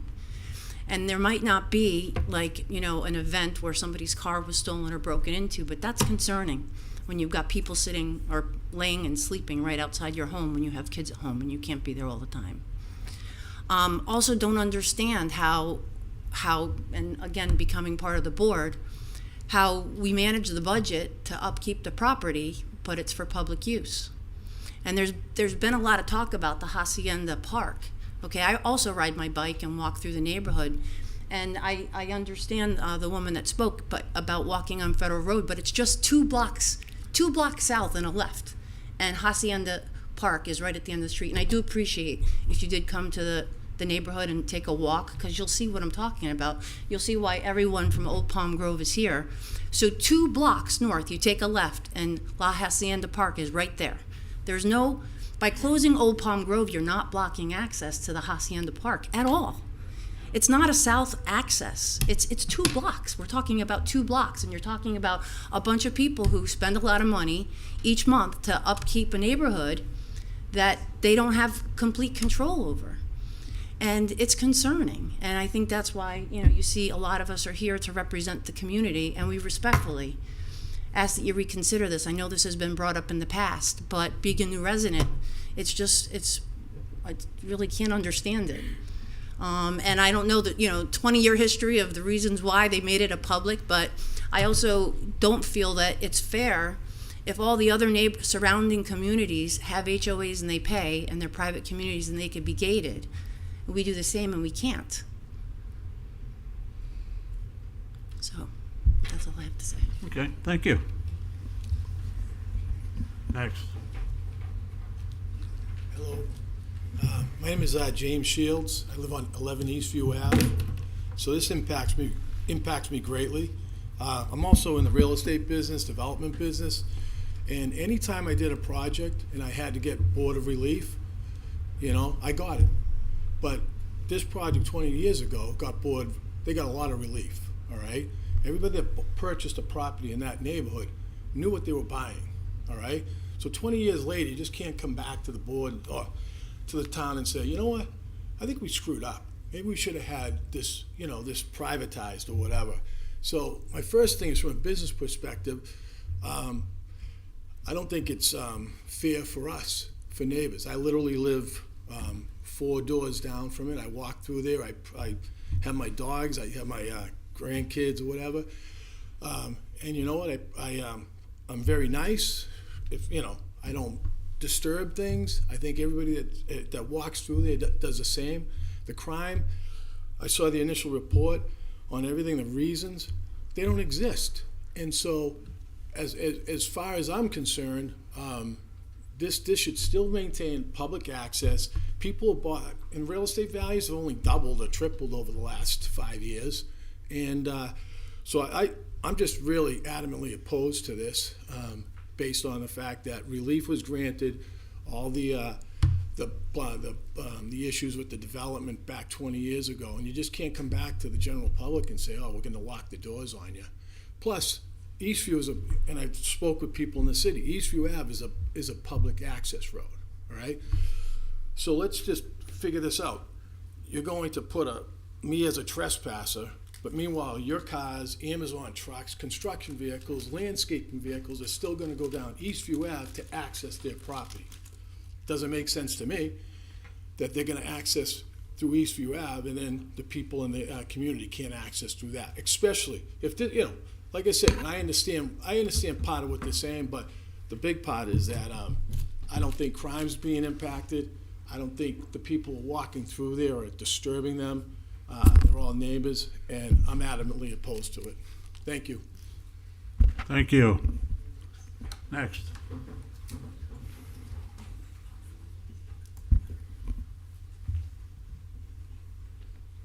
Good evening.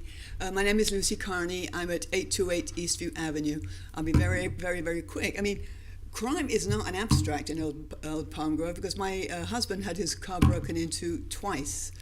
And I am very concerned about cyclists, because even though I do understand this gentleman's point of view, as was mentioned, we now have lots of little children in the neighborhood, lots of little children who like to ride their bikes, around the circle of Eastview, which is near the entrance to the park. And by the way, La Hacienda Park, if you walk, let's say you can't go through our neighborhood, if you walk 100 steps, never mind 2 blocks, 2 blocks can be miles, 100 steps, because I walk every day, and I calculated today, 100 steps, and you can go down North Lake, and that's La Hacienda Gardens is at the end. So my concern, and something that hasn't been mentioned, is that initially we were all open, but we had a gate which was not locked just before you got to the park. And the reason we had that gate was to slow people down. So if the cyclists went whizzing down, which they do our neighborhood, very fast, ignoring the children, they had to slow down to get off their bicycles, to open the gate, and then proceed. Well, guess what? We put up a new gate twice, and twice it was wrenched off. I mean, literally wrenched off its hinges and thrown into the bushes by cyclists who just didn't want to get off their bikes, couldn't care less about the kids. So it's not an abstract, oh, we're a wonderful neighborhood. We are a wonderful neighborhood. We are a privileged neighborhood, but we do have concerns. We do have children, and we do have, rights, really, since we're a private neighborhood. Thank you. Thank you.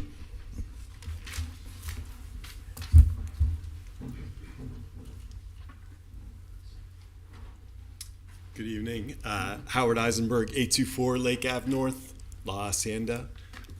So this is obviously got a lot of people for and against. Don't envy the commission here.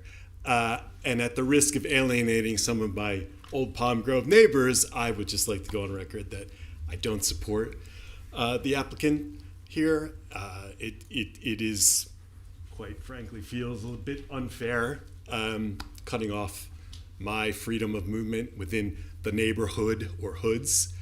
Having said that, I'm very sympathetic to my neighbors, and I would love to be able to contribute to our greater safe community, but I'm not sure cutting off access for those of us to the south to go north is the proper way to do that, and maybe there's some other creative ways we could think of doing it. Thank you. Thank you.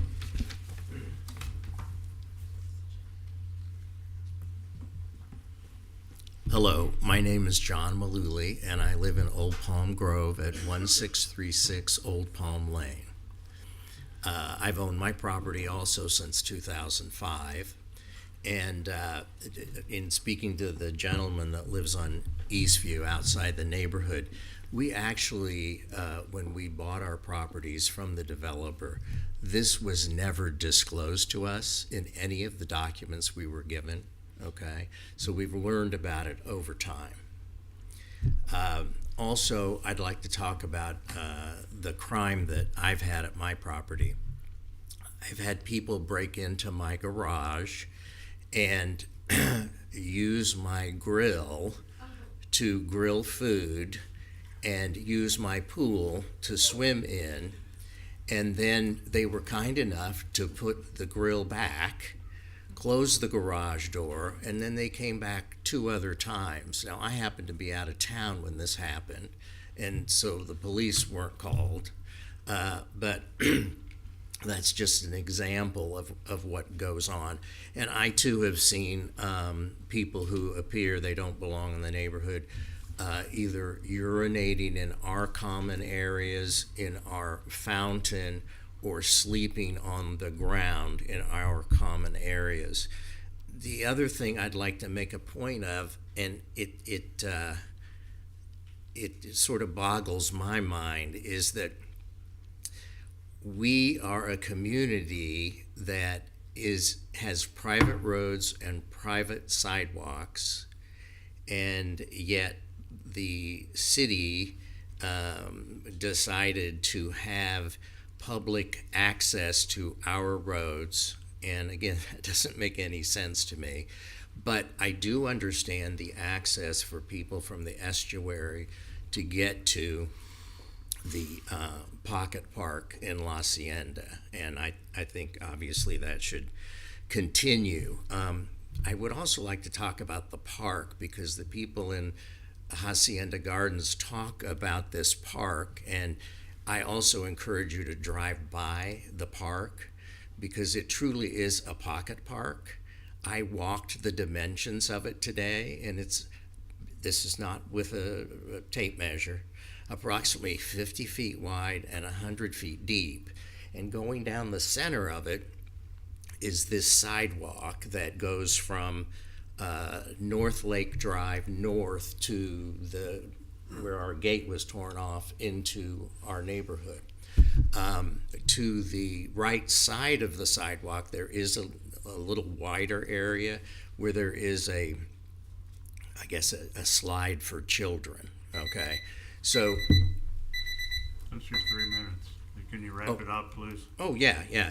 So anyway, I think something that we would like direction on is how can we have private roads, private sidewalks.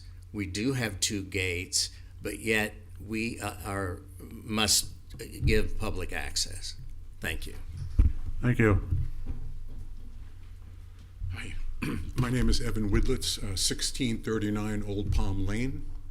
I just want to be clear, addressing the staff for a second. The linchpin of the staff's comments, it seems to be access to La Hacienda Park. So we look at page 2, page 3, page 6, page 7, page 9 of their report, all concerned about access to La Hacienda Park. There is still access to La Hacienda Park if OPG's gates were closed. It's simply 100 feet further south. You make a left on Lake Avenue North, and you're there. That's in fact, it's shorter. Kokomo Key. As you come south along Federal, we're talking about the last 100, I think it was 100 steps, someone said. before you can make a left onto Lake Avenue and you go directly into La Hacienda Park. You're already on Federal for most of the way from Kokomo Key. Last 100 steps, you make a left on Lake Avenue, and you're there. There is no real impact on the public. You can still get to La Hacienda Park, and you have a 100-foot, 100-step inconvenience. There are at least 33, 44 homeowners in OPG who don't want their private property to be a public amenity, which is sort of an oxymoron. They don't want their private property to be a public dog park. And adding to that rub at OPG's expense, literally and figuratively. And there are 33 or 44 homeowners in OPG who would feel safer and more secure if our gates were secure. We don't want to rely on our historical, quote unquote, good luck, although I gather it hasn't been so lucky for some. There's no reason that we should have to rely on just fate to keep us safe. There's a way, and most of the communities have locked gates. I would respectfully submit that the overwhelming equities, and albeit there's a 100-foot step perhaps on the other side, are in favor of OPG's position. Thank you. Thank you.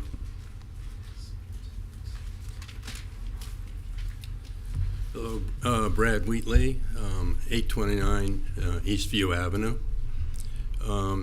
Just briefly would like to reinforce the comments of the other people have mentioned regarding the safety issue. I think, yes, there's been some crime, but what I'm concerned about is the traffic. We do have children, we have people walking. These motorbikes now, the e-bikes, come through 15, 20 miles an hour. And as we said, the gate is gone, so they just keep, right through. So to me, that's a pretty serious issue. And another point, just 2 weeks ago, there were two guys that came, two scam artists came through the area, the group, the property there, went to each home. They were basically saying they were working for AT&T.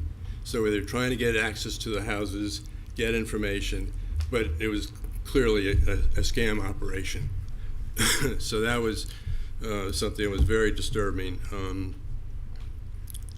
I think we've seen suspicious cars going, it's just circling periodically. So that's another issue.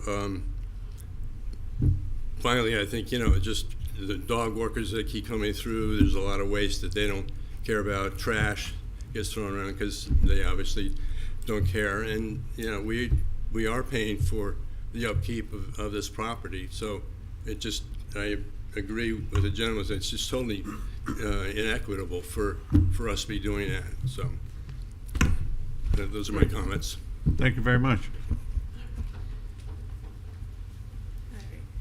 Good evening, everyone. My name is Lacey Burkett. I live at 837 Eastview Avenue. I can't hear you. Oops, sorry. There you go.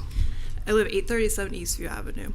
When we talk about protecting the safety, privacy, and well-being of our community, one of the most important decisions before us is whether to remain fully open or to take the step of becoming gated. The evidence and the lived experience of residents shows that gating is not just reasonable, it's a necessary form of harm reduction. I can speak personally to this. My car has been broken into on 3 separate occasions. Each time I carried the stress, the financial loss, and the unsettling reality that someone had entered our property without restriction. Law enforcement has also confirmed that many of us see daily our sidewalks, and sorry, I get really nervous in public, that our sidewalks separating us have been accessed, including getting into other neighborhoods. So the walls of my home have been scaled on multiple occasions to break into estuary and our property as well. Nothing is preventing these individuals from connecting to our community. Unrestricted access creates real vulnerabilities. We have children, pets, and pedestrians. Most importantly, we're trying to create opportunities for crime. By gating, we reduce these risks in a targeted, effective way. It is about harm reduction. It's also about peace of mind. So for these reasons, we are hoping to isolate our community and hold boundaries for our families. Thank you. Thank you.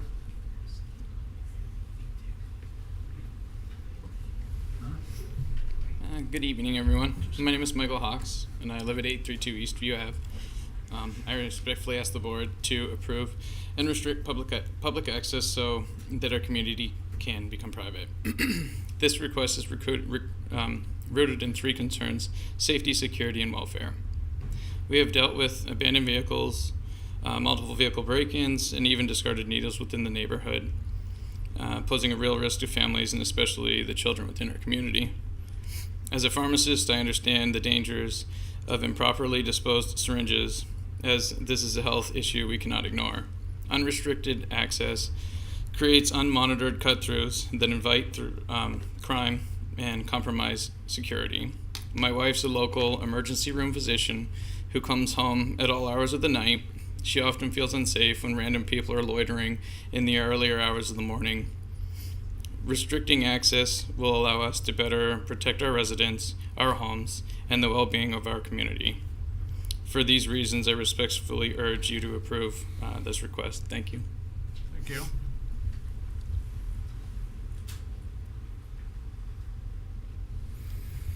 Good evening, Board. David Millage for the record. Miskell Backman, 14 Southeast 4th Street, Suite 36, Boca Raton. My firm represents the estuary. We have been in discussions with Old Palm Grove and their council, and the estuary does support this request. Thank you. Could you repeat that, please? Thanks. The last sentence. That the estuary supports the request of the applicant. Thank you. You didn't need 3 minutes. My name is Lynn Kessler. I'm at 1628 Old Palm Lane. I've lived there for 4 years. And when I purchased the property, it was under my impression that we would be getting gates, which we did get, like within 6 months. So I was not informed that this was a public access property. That's number one. Number two, I'm sure if you know where it is, right across the street, there's like this motel there that, you know, it's not a 5-star motel. So they just have to cross the street, open the door, and here we are. They can trespass, do whatever they want. I mean, I don't feel safe. I mean, I'm one of the most elderly in the community, and I chose to live there because I want to live among other people. I don't want to live in a 55 over community. So, but I still would like safety. And with all respect to my neighbors that live in Hacienda, I understand it's a beautiful community. That's why I bought a house there. It's beautiful. And I would like to be able to walk through it too because it's so pretty. But it's not right.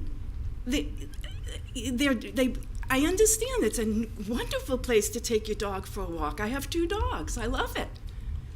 But I don't go walking into their communities. I don't walk around Hacienda.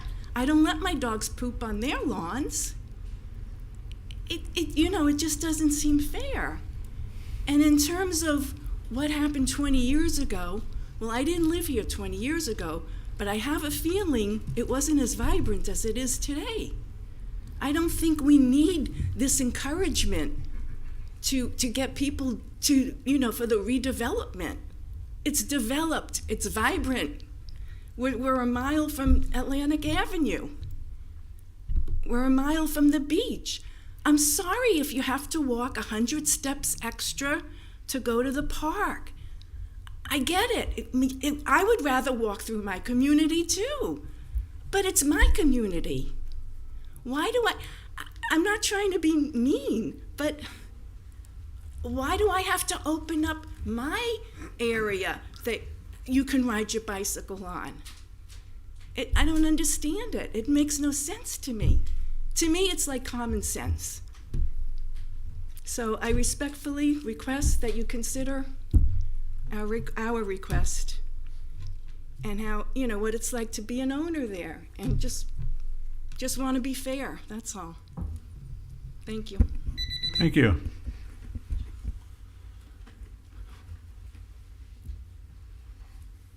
Good evening. I am Claire Wheatley. I live at 829 Eastview Avenue, and I love living in Old Palm Grove.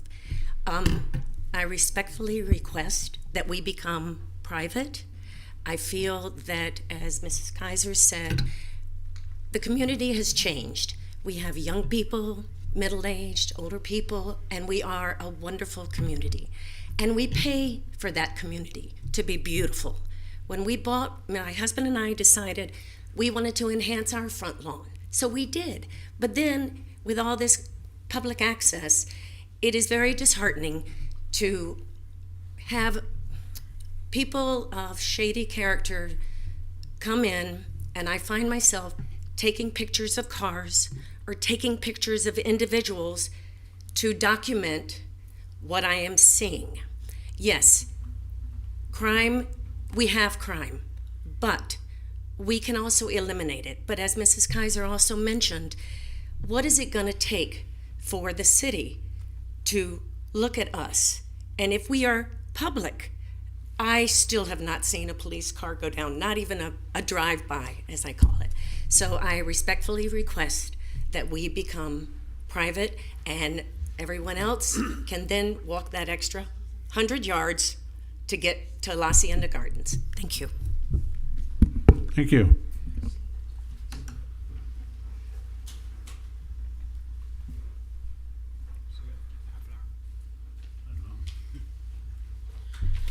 Hi, good evening. My name is Kyle DeLuca. I live at 1612 Old Palm Lane.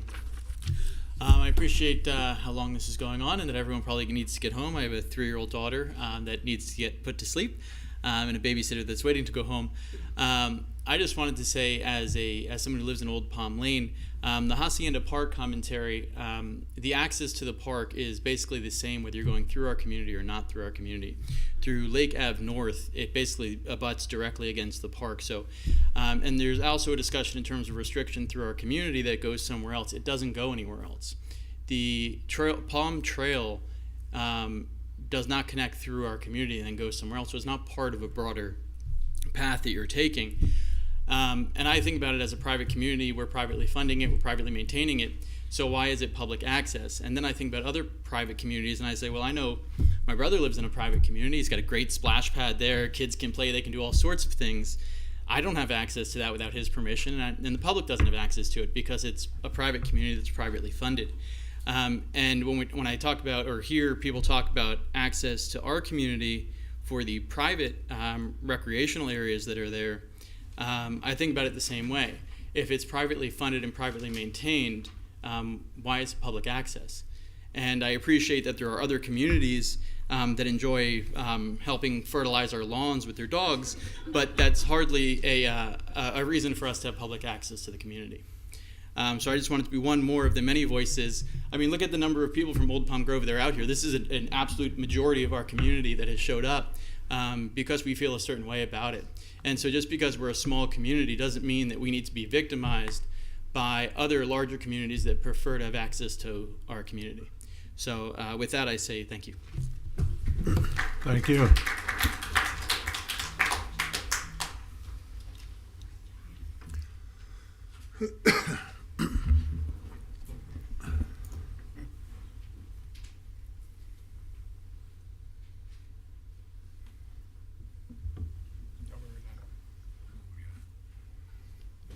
Hello, good evening. My name is Philip Corey. I live at 833 Eastview Avenue. I just wanted to reiterate, as a parent of one of the smaller children in the community, a 4-year-old, it's very disheartening sometimes when she wants to go out and play. And I live right in that little circle that's right next to we call it the Grove with the water fountain. We've oftentimes seen strange characters there, and I've said, no, we can't go out there today because I don't know who's there. When you live in a private community, we all know each other, right? And we all feel safe around each other. And we just don't have that at Old Palm Grove currently. I've seen people bathe their dogs in the water fountain there. The water fountain that we keep up. We pay someone to chlorinate that water fountain. We maintain the whole landscaping around that area. To our neighbor Lucy's point, my daughter wants to ride her bike around the circle. I don't feel safe letting her go out there and ride her bike around the circle. And these are very simple things that when you go into a private community and you pay a fee to upkeep, and it's quite a fee too. We have a very nice community. You feel like you have the right, you deserve the opportunity to let your daughter ride around in a circle while you watch her because it's safe. But we don't have that safety in our community currently. And look, I understand some of the points of view from some of the other communities, and a lot of them are actually very nice people. I walk a dog too, and I've talked to them. But, Kokomo Key has that ability. They are gated, right? That's all we're asking. We want the same opportunity to gate our community. Thank you very much. Thanks. I'll make this quick because I know everybody wants to go home. My name is Deborah, and I live at 820 Eastview Avenue. The only thing I just wanted to point out is I don't want to try to keep my neighbors away from me. I welcome my neighbors. I give them my phone number and tell them to come and visit me and to talk to me. But I live on the main street where most people go down to get to this park or wherever it is they're going. And every day I see these people, and not once has anyone said hello to me in the 5 years that I've lived there. They're on their phones, they're walking dogs, sometimes many of them, and never have stopped to say, "Hi, I live in this community. Nice to meet you." I don't think it's a big deal for people to be able to walk on Federal Avenue to have to get to a park. They have to walk on Federal Avenue to come to our neighborhood. So I don't understand what the fear is. All we're asking for is what everybody else around us already has. And again, I welcome my neighbors to come and say hello, to come meet me, to say they'd like to be a friend. But it's not by coming through my community to get to the so-called park, because half of them don't even go to the park. They walk the circles around my fountain. They sit at the fountain for 35, 40 minutes and they talk on their cell phones. It's not to get to the park a lot of the times. So a lot of this, I'm hearing it, and maybe there's one or two people that do, but a lot of what I'm hearing, it's not just, about being afraid and crime. It's just about having the rights that the rest of the communities around us have as well. We think we deserve that, at least part of your consideration. Thank you. Have a nice evening. Thank you.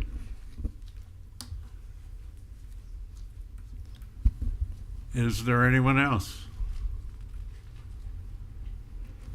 Okay, seeing no one, public comment is closed.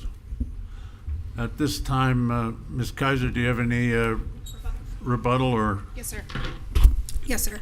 The first thing I want to do in this rebuttal is correct the record. Staff had mentioned that the reason why we're not included in the 2024 bike and pedestrian study is because we're existing. That's not true. If you take a look at the existing bicycle and pedestrian network in the study, we're not on there. So I've been asking myself this question: if we're so important, how come we're on none of the studies and we're not on the comprehensive plan? All of the bike paths are marked on federal highways. So that's the first point I want to make. The second point I want to make is, I was mentioning during my presentation, quantifying crime statistics minimizes the lived experience of this community. And don't forget that even if you think it's a small number of crimes, we're a small community. There's only 33 homes in here. And that's enough crime that we've heard tonight to justify wanting safer mechanisms in our community and wanting a safer community. More importantly, I think one of the reasons that you see a decline in crime is because we did install those gates. Now, not everyone knows they're open all the time, but it is half a deterrent. And as the SIPTD assessment and the Delray Beach Police Department identified in the report, they would like to see full locked gates and transponders to increase the security of that community. And finally, the final point that I want to make, and it's kind of two in one. So Kokomo came up here and again stated their position, and they stated they're 133 33 townhome community. You've got Kokomo Key, all of Hacienda Gardens, all of the estuary and the public that all put this unequal burden on 33 homes. Unequal. And why do they have to carry that burden and no other community carries that burden? This is a PRD zoning district. No other community in the PRD has public access the way our community is burdened. And I think you're in a very difficult position, because I do think that this public purpose, and we don't have a problem with Kokomo Key or Hacienda Gardens. In fact, even if we are a private community, they can still be invited guests. Good neighbors that are invited guests. We can still be a community. But we deserve, just based on the inequitable treatment of this community compared to other communities and the lived experience of these neighbors, we deserve to have a safer community. So and we will tell you that safety and security and the welfare of these residents, they are the public too. This is a greater public purpose than the bike path that already exists and the alternative 2 blocks that already exist. Thank you so much for your time. Great.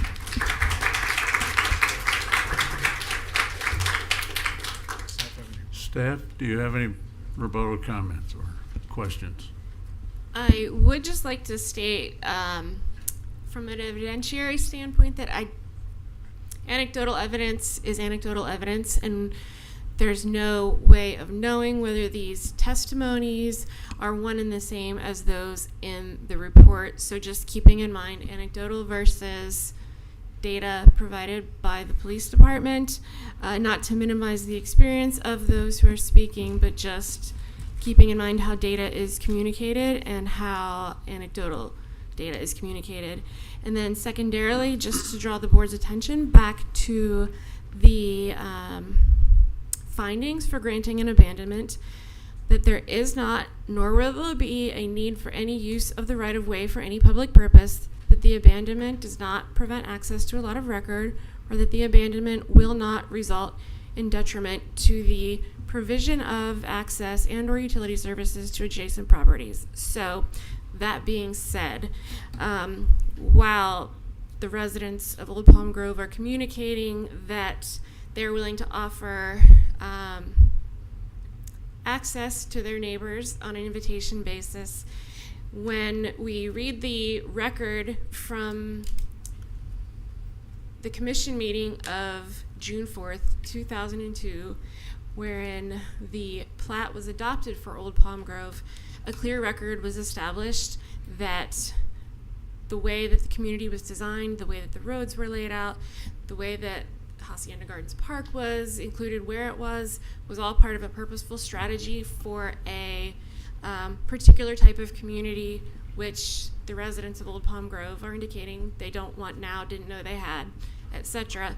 But when the community was created, it was created for the specific purposes, and the record, the public record, again, from the June 4th, 2002 meeting of the City Commission will show was intentional. So that's all. Okay, thank you. Board comments. Mr. Mazela. I guess I have a few. In 2002, was there a deed restriction against Old Palm? Like, how did these folks moving in here know that there was this limitation put on them by the city? So, to me, it looks like the city might have dropped the ball by not putting some kind of deed restriction to let them know, hey, you're coming into a community that's public thoroughfare, right? So the plat gave that access in perpetuity. How it was communicated to the buyers in the community, I wouldn't know. The individual lots weren't deeded that way because I'm thinking on the fly here, but each individual lot isn't where the access is given. It's given on the road network that was created. And I will say that at some point the city stopped creating new public roads. Any new development, it has to be a private road. So in the timeline of when the city went from creating and maintaining public roads to requiring private roads, I don't know that the fact that it's private necessarily is relevant to the point of whether it should or should not be public or privately accessible now. But the individual lots don't have anything noted on them, and the staff record or the record from the meetings doesn't show a deed restriction on the individual lots. Yeah, to me, that would have made sense back then. I mean, I know we're 25 years forward, but I mean, if I bought in that community and thinking that it was a gated community, and I wasn't told, I'd probably have a problem with it too. The other thing I can't understand is how they can be responsible, and the city has absolutely no liability for this community, and you can let it remain open. I mean, I'm totally in favor of abandonment for sure, as you can tell, but I don't understand how the city can take a position, well, they have all the liability, but we're still going to let everybody go through, and we're going to stick to that. I don't understand that. And then the neighborhoods surrounding it are all gated. In all fairness, I mean, I don't understand that at all. I mean, we have many neighborhoods throughout the city that aren't gated, so just because the ones immediately adjacent are doesn't mean that they would automatically have the right to that. However, they have access to the Delray Beach Police Department like anyone else. They have a vocal community that could call the Delray Beach Police Department if they're having problems with loitering, etc. So they are part of the city's public safety network if they are part of it, whether they choose to use it or not. But all the liability falls on them too, doesn't it? Yes. I mean, if I live in Bexley, and if I had to pay for the roads and the pond and everything, and people were driving through wild like they do right now, I'd have a problem with that too. I completely understand where they're standing.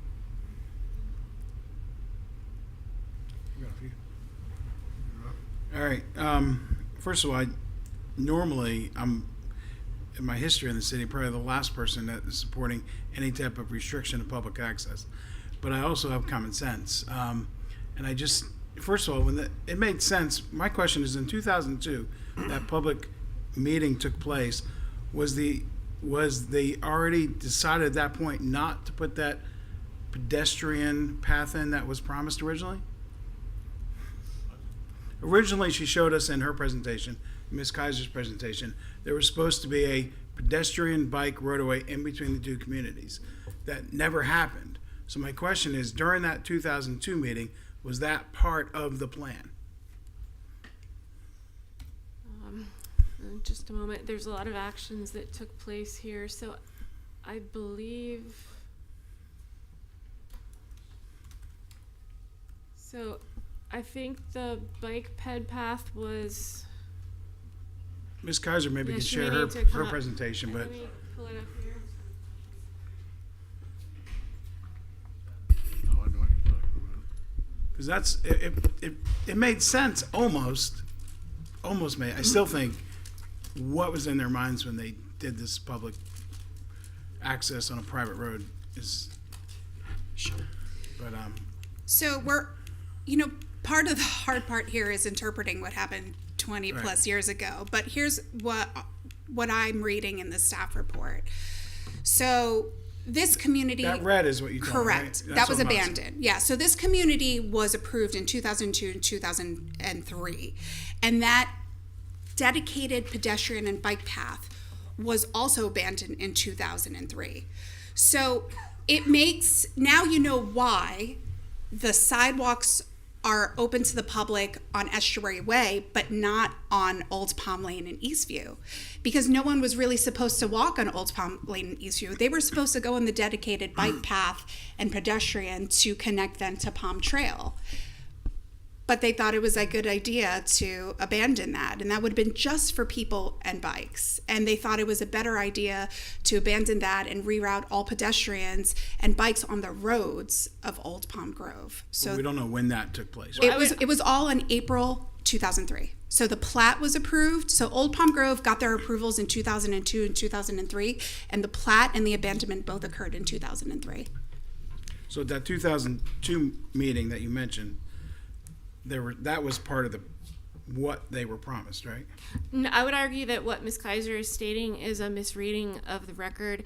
The red line is saying it was not that it was a dedicated bike path that was supposed to be created. It's that it was streets or alleyways that were there providing that access. So by abandoning that, that's why it had, because they needed that portion of land for the assembly of Old Palm Grove, that other alternative green route needed to be put in place. And then my other question is, and the opposition from Kokomo, which I agree with the member, the resident of that neighborhood, I don't want to block their access, but they currently still Kokomo's north of there, so it's not in the map. There's no access besides going Federal Highway, correct? To the entrance of Palm. So they're going to Federal no matter what. I just want to make sure that is accurate. So no matter what. So that it's just an extra 100 steps is what I'm hearing. It would be 125 for me because I walk short steps. But I get it, and I don't want to block that, and I get that the wanting to be able to walk through the neighborhood. I was president. I know Mr. Mosman mentioned Bexley Park. I was president of Bexley Park for 10 years.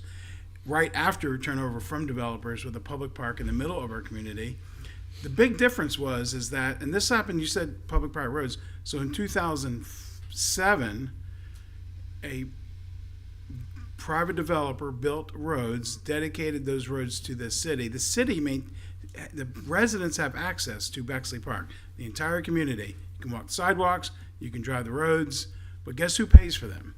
The city does. If I trip and fall on Wickham Circle on a sidewalk, I can only sue the city. I can't sue the residents. My question is, if I trip and fall on this Eastview Avenue, am I suing the city or the residents? That would be the attorney, I guess. Right now, it's private property owned by the association with an easement over it in which individuals can legally access the property. But they have the liability of that They would private be property. They have to insure it, and they would be the underlying. it. It's not open discussion here. Sorry, but Yes, they would be the underlying property owners, just as if it was city right of way. The city would be responsible. Listen. I get now I live in a gated community, and I will tell you, we pay for our roads, so obviously we have a gate, and I still live next to Bexley, because it's public roads. I can walk, and a lot of our neighbors will walk out of our community, and we'll walk in through Bexley Park, but we're paying for those roads. We're paying for those sidewalks, so it makes sense. When they did this, it would have made more sense for the city to have the responsibility of the roads if you're going to give access to it. To me, for them to have to maintain it, have all the responsibility, and then have no support from the city, I will say to the residents, and especially the board members, lack of seeing police, that's on you as a board. You need to participate, get active with the police department. We have problems with our gate. Just because you have a gate, it's not going to keep people out. That gate is going to break. I will tell you, I was just president of my association. I quit because of people complaining about the gate being broken all the time and having to deal with it. So please be nice to your board members when the gate breaks, because it will break. They break all the time. But when ours broke and it's open for a week while we're waiting for a part, we call the police department and we say, hey, our gates broke this week. Can you add some extra patrols? And guess what? They do. So I would definitely participate. We also invite them twice a year to our HOA meetings to speak to the residents. So that's a two-way street when it comes to police. Making this private is not going to necessarily solve all of your crime issues. You've got to be active in your community and work with the police to try to do that. So I would encourage you to do that. But I shockingly support this because I've never supported taking away, probably my entire life, public access to something. But because of the way this was designed, with them having all the liability, I think it makes sense that we would grant the abandonment. Agreed. So I have a question. You going next? I'm going next. You want to go? No, you go. So the pool that people are crashing, does that not have a lock on it? I'm sorry? Oh, okay, people hopped over the fence, and the same guy that they hopped in used his grill and used his pool. We had the same problem in Bexley. If you ever drive into Bexley, you'll see the pool.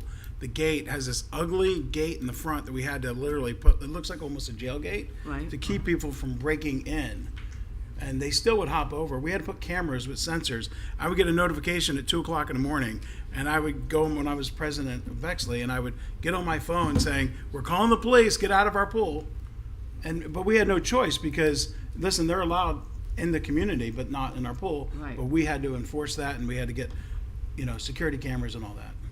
So one of the things that I see is that when this community was being developed, the CRA and the city helped build a park, correct?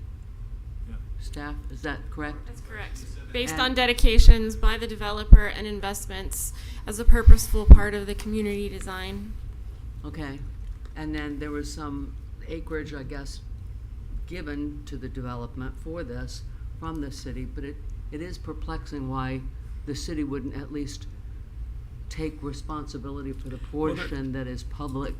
Well, there is a access, and so when I went and looked at it. Yeah. I went down I was trying to find this public access to the park. I couldn't find it.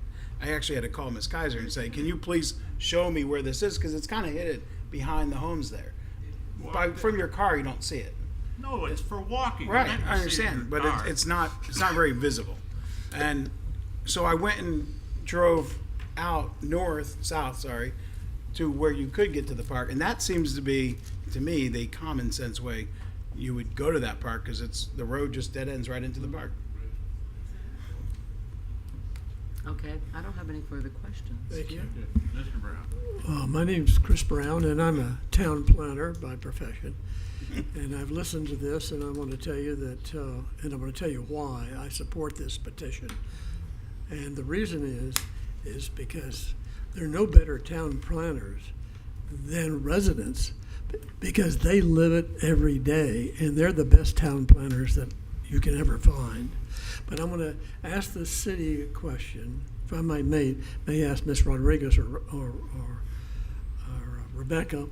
In the 1990 plan of North Federal Highway, and I'll tell you in a minute why I'm asking that question, is there any reference in that plan about this particular Old Palm Grove subdivision and this very strange private-public access to this?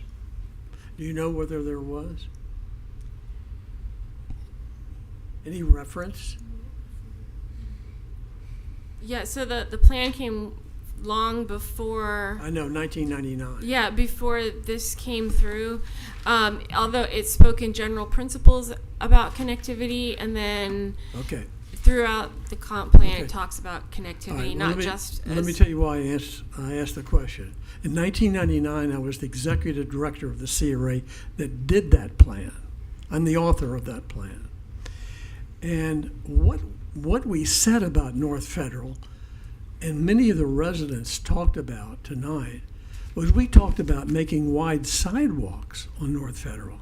And I don't think it's been done. And that's, it was the beginning of the era of the complete streets concept, and we wanted wide sidewalks. Now, I'm going to tell you another reason why I support you. Back in the 1980s, I was young. I was just out of grad school, and I went to work for a company called Markborough Properties. I became the director of marketing for a 2,000-acre private gated community called Boca Point. Many people know about Boca Point. I learned an incredible amount about Americans and why they wanted to live in private gated communities. I went to a school that only liked 1930s gridded subdivisions. But then all of a sudden I was confronted by getting a job. So I went and became the director of marketing, and I found out that there are millions, and I mean it, millions of Americans who like to live in gated communities for several reasons.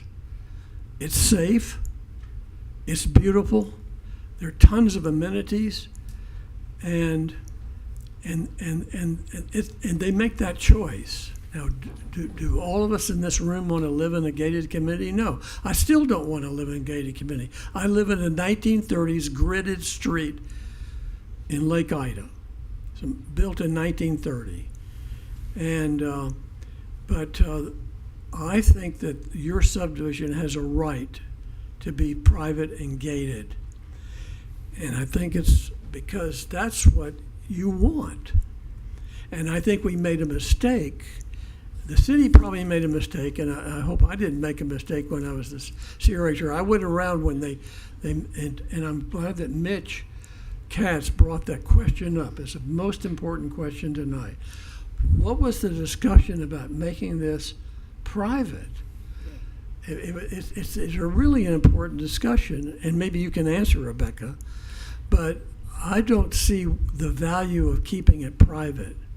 And I certainly don't buy the argument, particularly since I was the author of the federal highway plan, of that it's an extra 200 steps to another park. That wasn't supposed to be the way it was. It was supposed to be nice wide sidewalk that you could walk down Federal and bike down Federal, but it never was built. So, Rebecca, I'm going to vote for this private petition, and it's because it's what residents want, and they deserve to live in a safe and clean environment. Thank you. Mr. Strong. Yes, so, I've been waiting on this particular item because it was pulled a couple of times back in October, and I always wondered if it was ever coming back. I shouldn't say I was waiting on it, but wasn't sure if it was ever going to come back. But here it is in front of me. And listen, so I understand giving the public what they want, right? And I'm all for that. However, on this board, we're charged with following certain guidelines, LDR, city ordinances, and if I'm not mistaken, the charge that we were given at the start of this meeting was to not let our own personal thought processes impede what we're charged to do. So when I look at the LDRs and I look at the engineer's report, who's not supporting this, who's not recommending it, because it does not meet that criteria, I have to give a lot of weight to that, especially in terms of, again, I'm a public servant charged with following these LDRs. Like Commissioner or former Commissioner Katz, when you're looking at blocking public access, there should be some very stringent guidelines in place that you would have to overcome in order to do that. I'm not in favor of restricting public access unless you can overcome those burdens. I don't think I've heard that tonight. The argument that I heard was, well, you're looking at the public safety and welfare of the residents, but I'm not persuaded by the argument and by the stats that I've seen. In the justification statement that we got, that wasn't persuasive to me. I think they went from 2017 to 2021. There were like maybe 9 instances of crime. And I can tell you, I've lived in a gated community and I had my car stolen out of a gated community. So like Mr. Katz said, whether you're in a gated community or not, crime is going to be there, and I don't think you're more susceptible one way or the other. I think it is incumbent upon the residents to contact the local police and get more patrolmen. I don't live in a gated community now. I was not raised in a gated community. And I never had an issue of my kids or me feeling safe having my kids go outside because there were people who didn't live in our neighborhood coming in and out.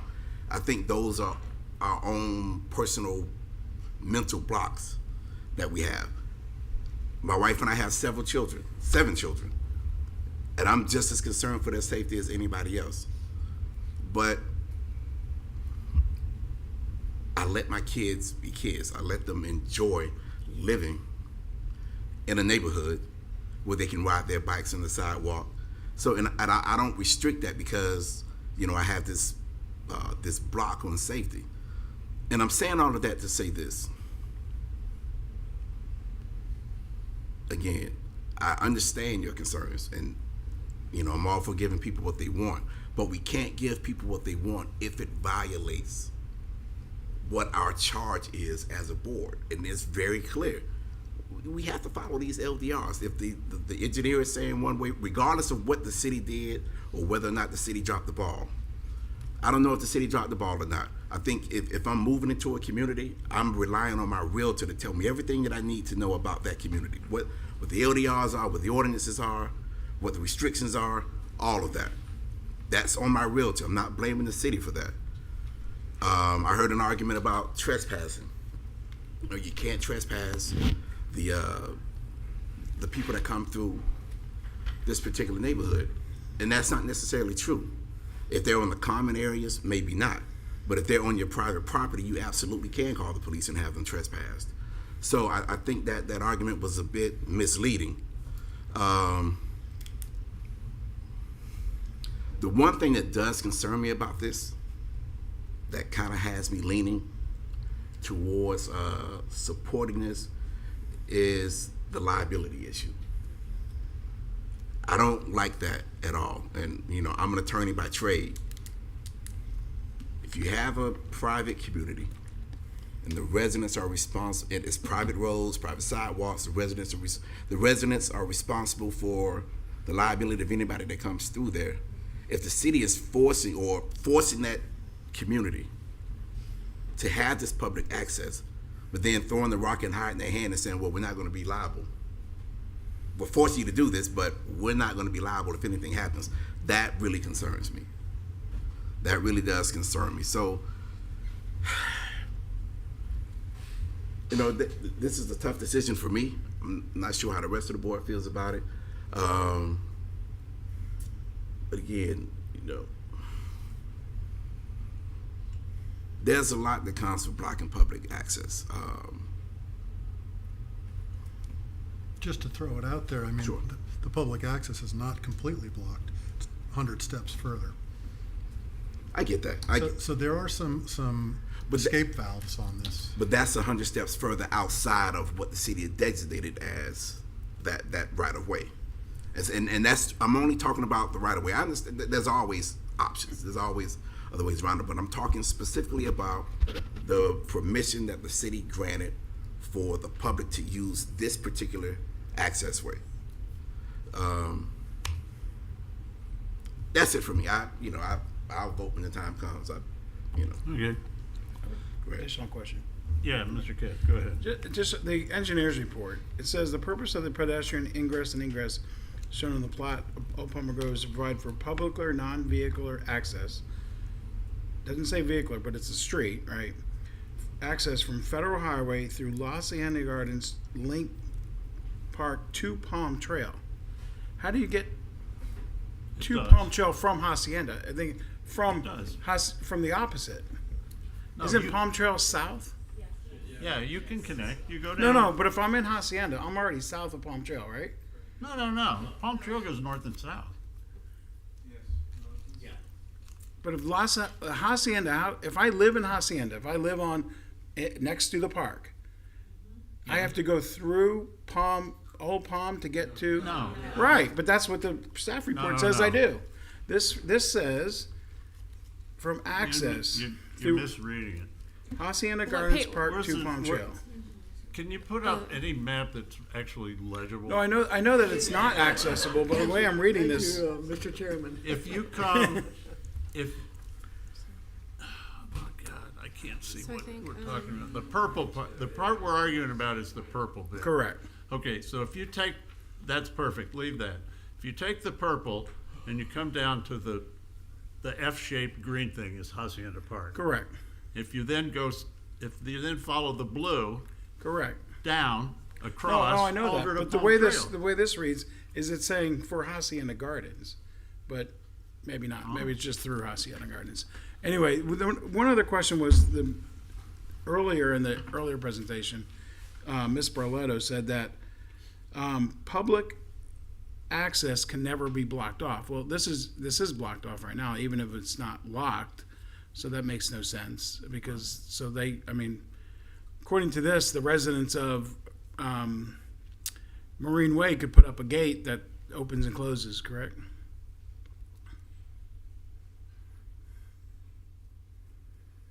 I think no.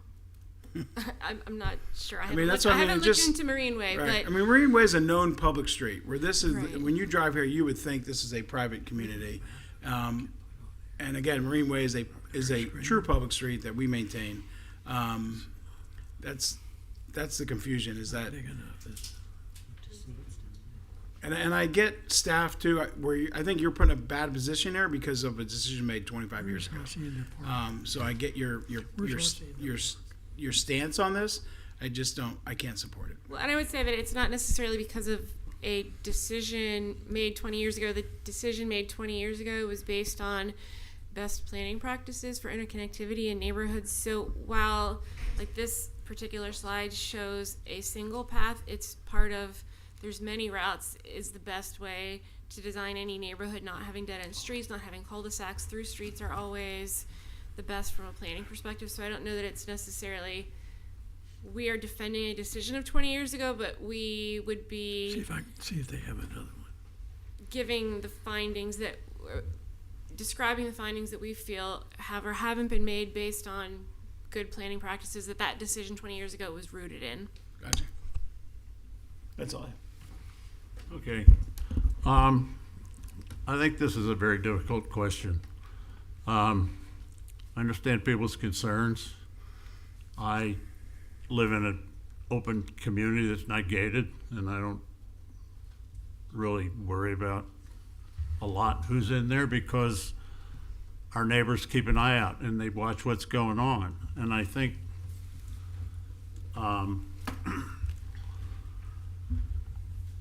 you hurt your argument because it doesn't sound like you're making full use of the Delray Police Department to help yourselves. If people are going in your pool, if people are urinating in your Fountain. gardens, why the police should be there immediately. Somebody's got to call them. I know, I think as Mrs. Carney talked about, somebody did about keeping track of cars and people that go by or taking pictures. I don't know who said that, but somebody said that. Yeah, which, it's a horrible thing to have to do, but I'm always looking at who goes by in my neighborhood, and if there are cars out there that I don't think should be there, I'm going to knock on the door and say, "Hey, can I help you?"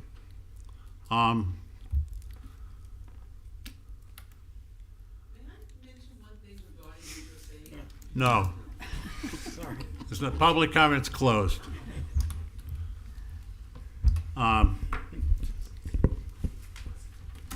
Yeah. I mean, I don't want anybody to have crime, but on the other hand, the statistics do not show a higher level of crime. If your argument is that the statistics are inaccurate, it's because you're not reporting the crimes. And I just don't think that helps your argument.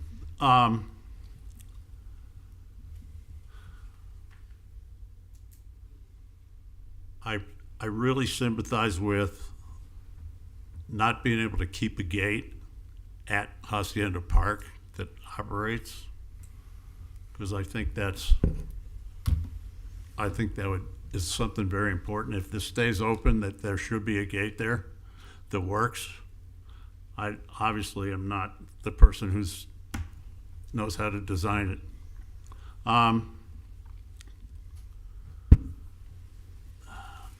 And I agree with a lot of what Mr. Strawn said about, we have an obligation not to abandon rights of way under the however many sections of the always Delray plan that say that, encouraging pedestrian and bicycle use.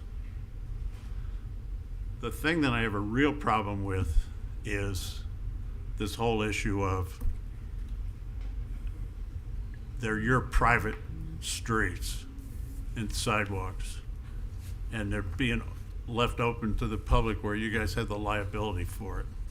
And I think that's a really serious issue. I think, you know, the fact that I moved in and I didn't know about it, that's not our fault. That's your fault, or your realtor's fault. That's not an issue that goes to the board. But this issue of liability and forcing private streets to be open is a very serious issue. And as far as you can walk down 100 steps or 100 feet or 100 yards, whatever it was, it's been called all three of those tonight, on Federal Highway, that's not something I want to do. That's it right there. Okay. I don't think getting people to walk a bicycle on Federal Highway is a particularly valuable thing for them. It's not, as Mr. Brown says, the sidewalks weren't put in that were meant to be put in. It's not right. And if you look at it in a certain way, what you're telling me is you want the people on North Lake, instead of having all these undesirable people come through your neighborhood, you want them to go down North Lake Avenue.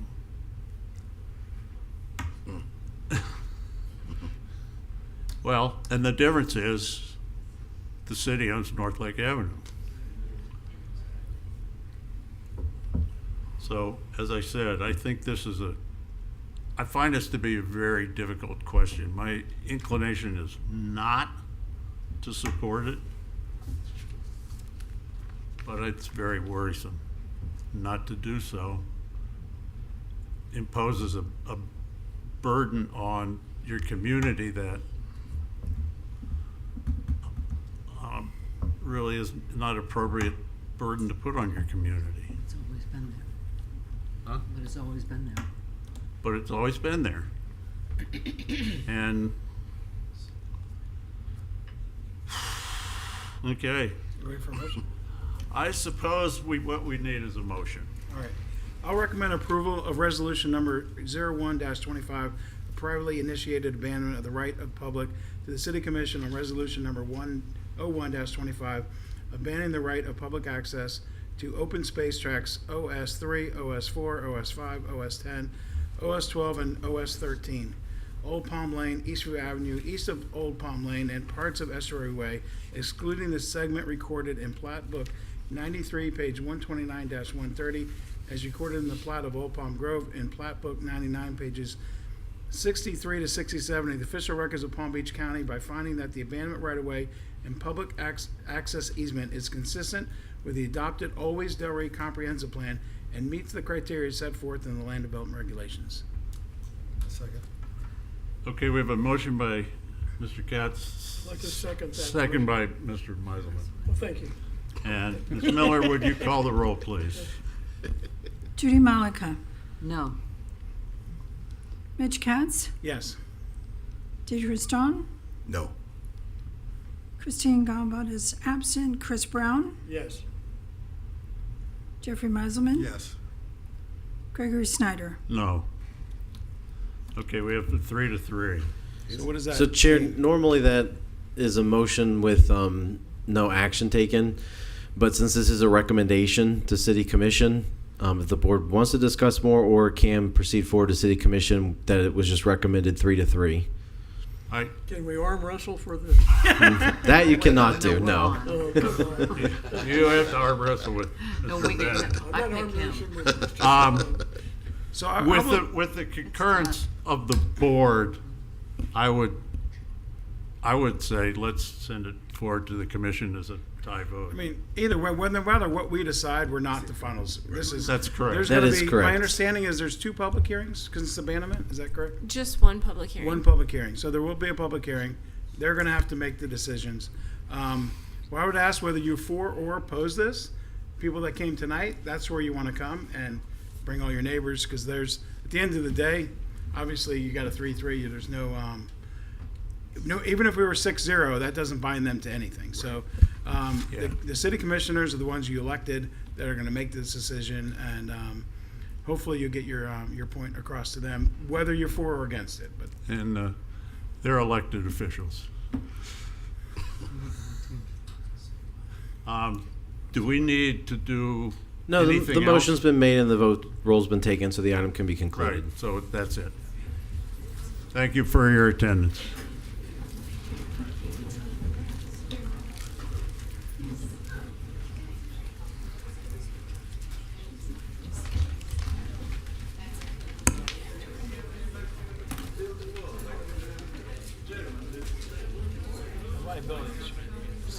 I've just lived in both, that's why.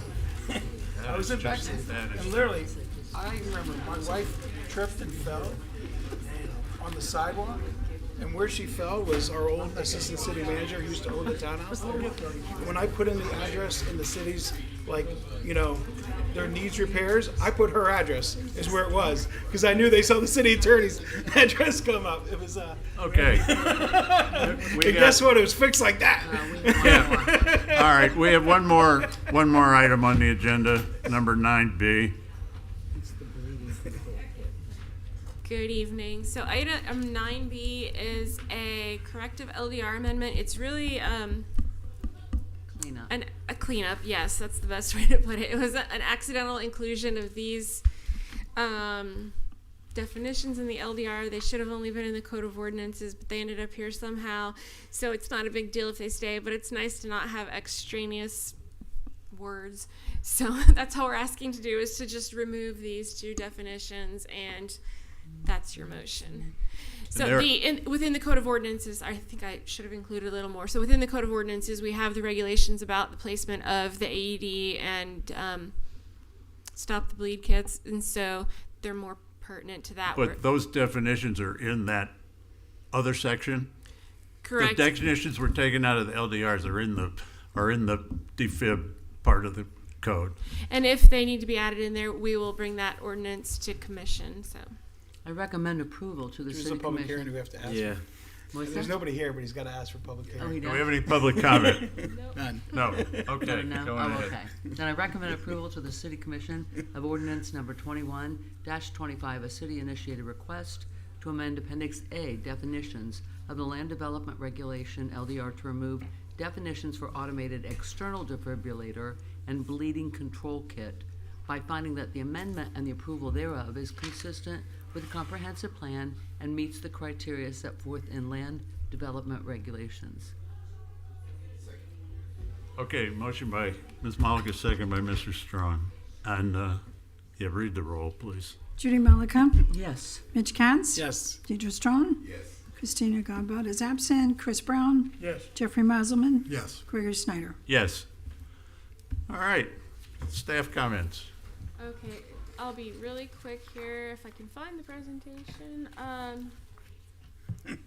I just want to have it on the screen. Our next month's meeting is on a Tuesday. Again, just not the regular Monday budget hearing shuffle. So Oh, right, just right. we'll see you on Tuesday, the 16th. And then also we have two of our members are having their last meeting this evening, Mr. Meiselman and Mr. Brown.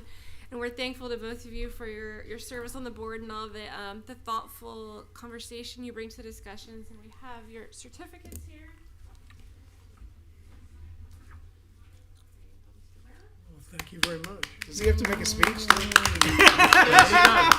get this moment. Board comments up next. So Greg doesn't have to listen to any of my lectures. No, I miss Let's them. get a selfie. Hold your, Oh, board attorney, okay. Board attorney oh, comments. hold on, we're getting a selfie here. He's running for office. Why don't you Come do it? on. Just thank you to Mr. Brown and Mr. Meiselman for your service, and hopefully we'll see you on another board soon. Come on. I'm sorry, what? No, just thanking the board members for their service and hoping to see them on other boards soon. Thank you. Thanks. Okay. Board comments, Mr. Strong, Same as everybody else. Thank you all for your service. Appreciate it. Ms. Malika. I'm gonna miss both you guys, Chris especially, because he's always my buddy over here. So, so thank you very much, and tough job tonight, by the way, very tough job. Mr. Katz. Again, thank you both for your service, Mr. Brown in particular. I learned a lot from you and your lectures throughout the whether I agree with you or not. You definitely add experience to the to this board. And I'm sure you will still lend your voice to the planning of the city as you're around. You're not leaving. You're still in Lake Ida. So thank you. I'm gonna take my turn now and let the two departing members go last. But I do want to thank both of you for your service and your help and your wisdom and your knowledge, especially Mr. Brown of all the architecture and all the things that you've educated us on.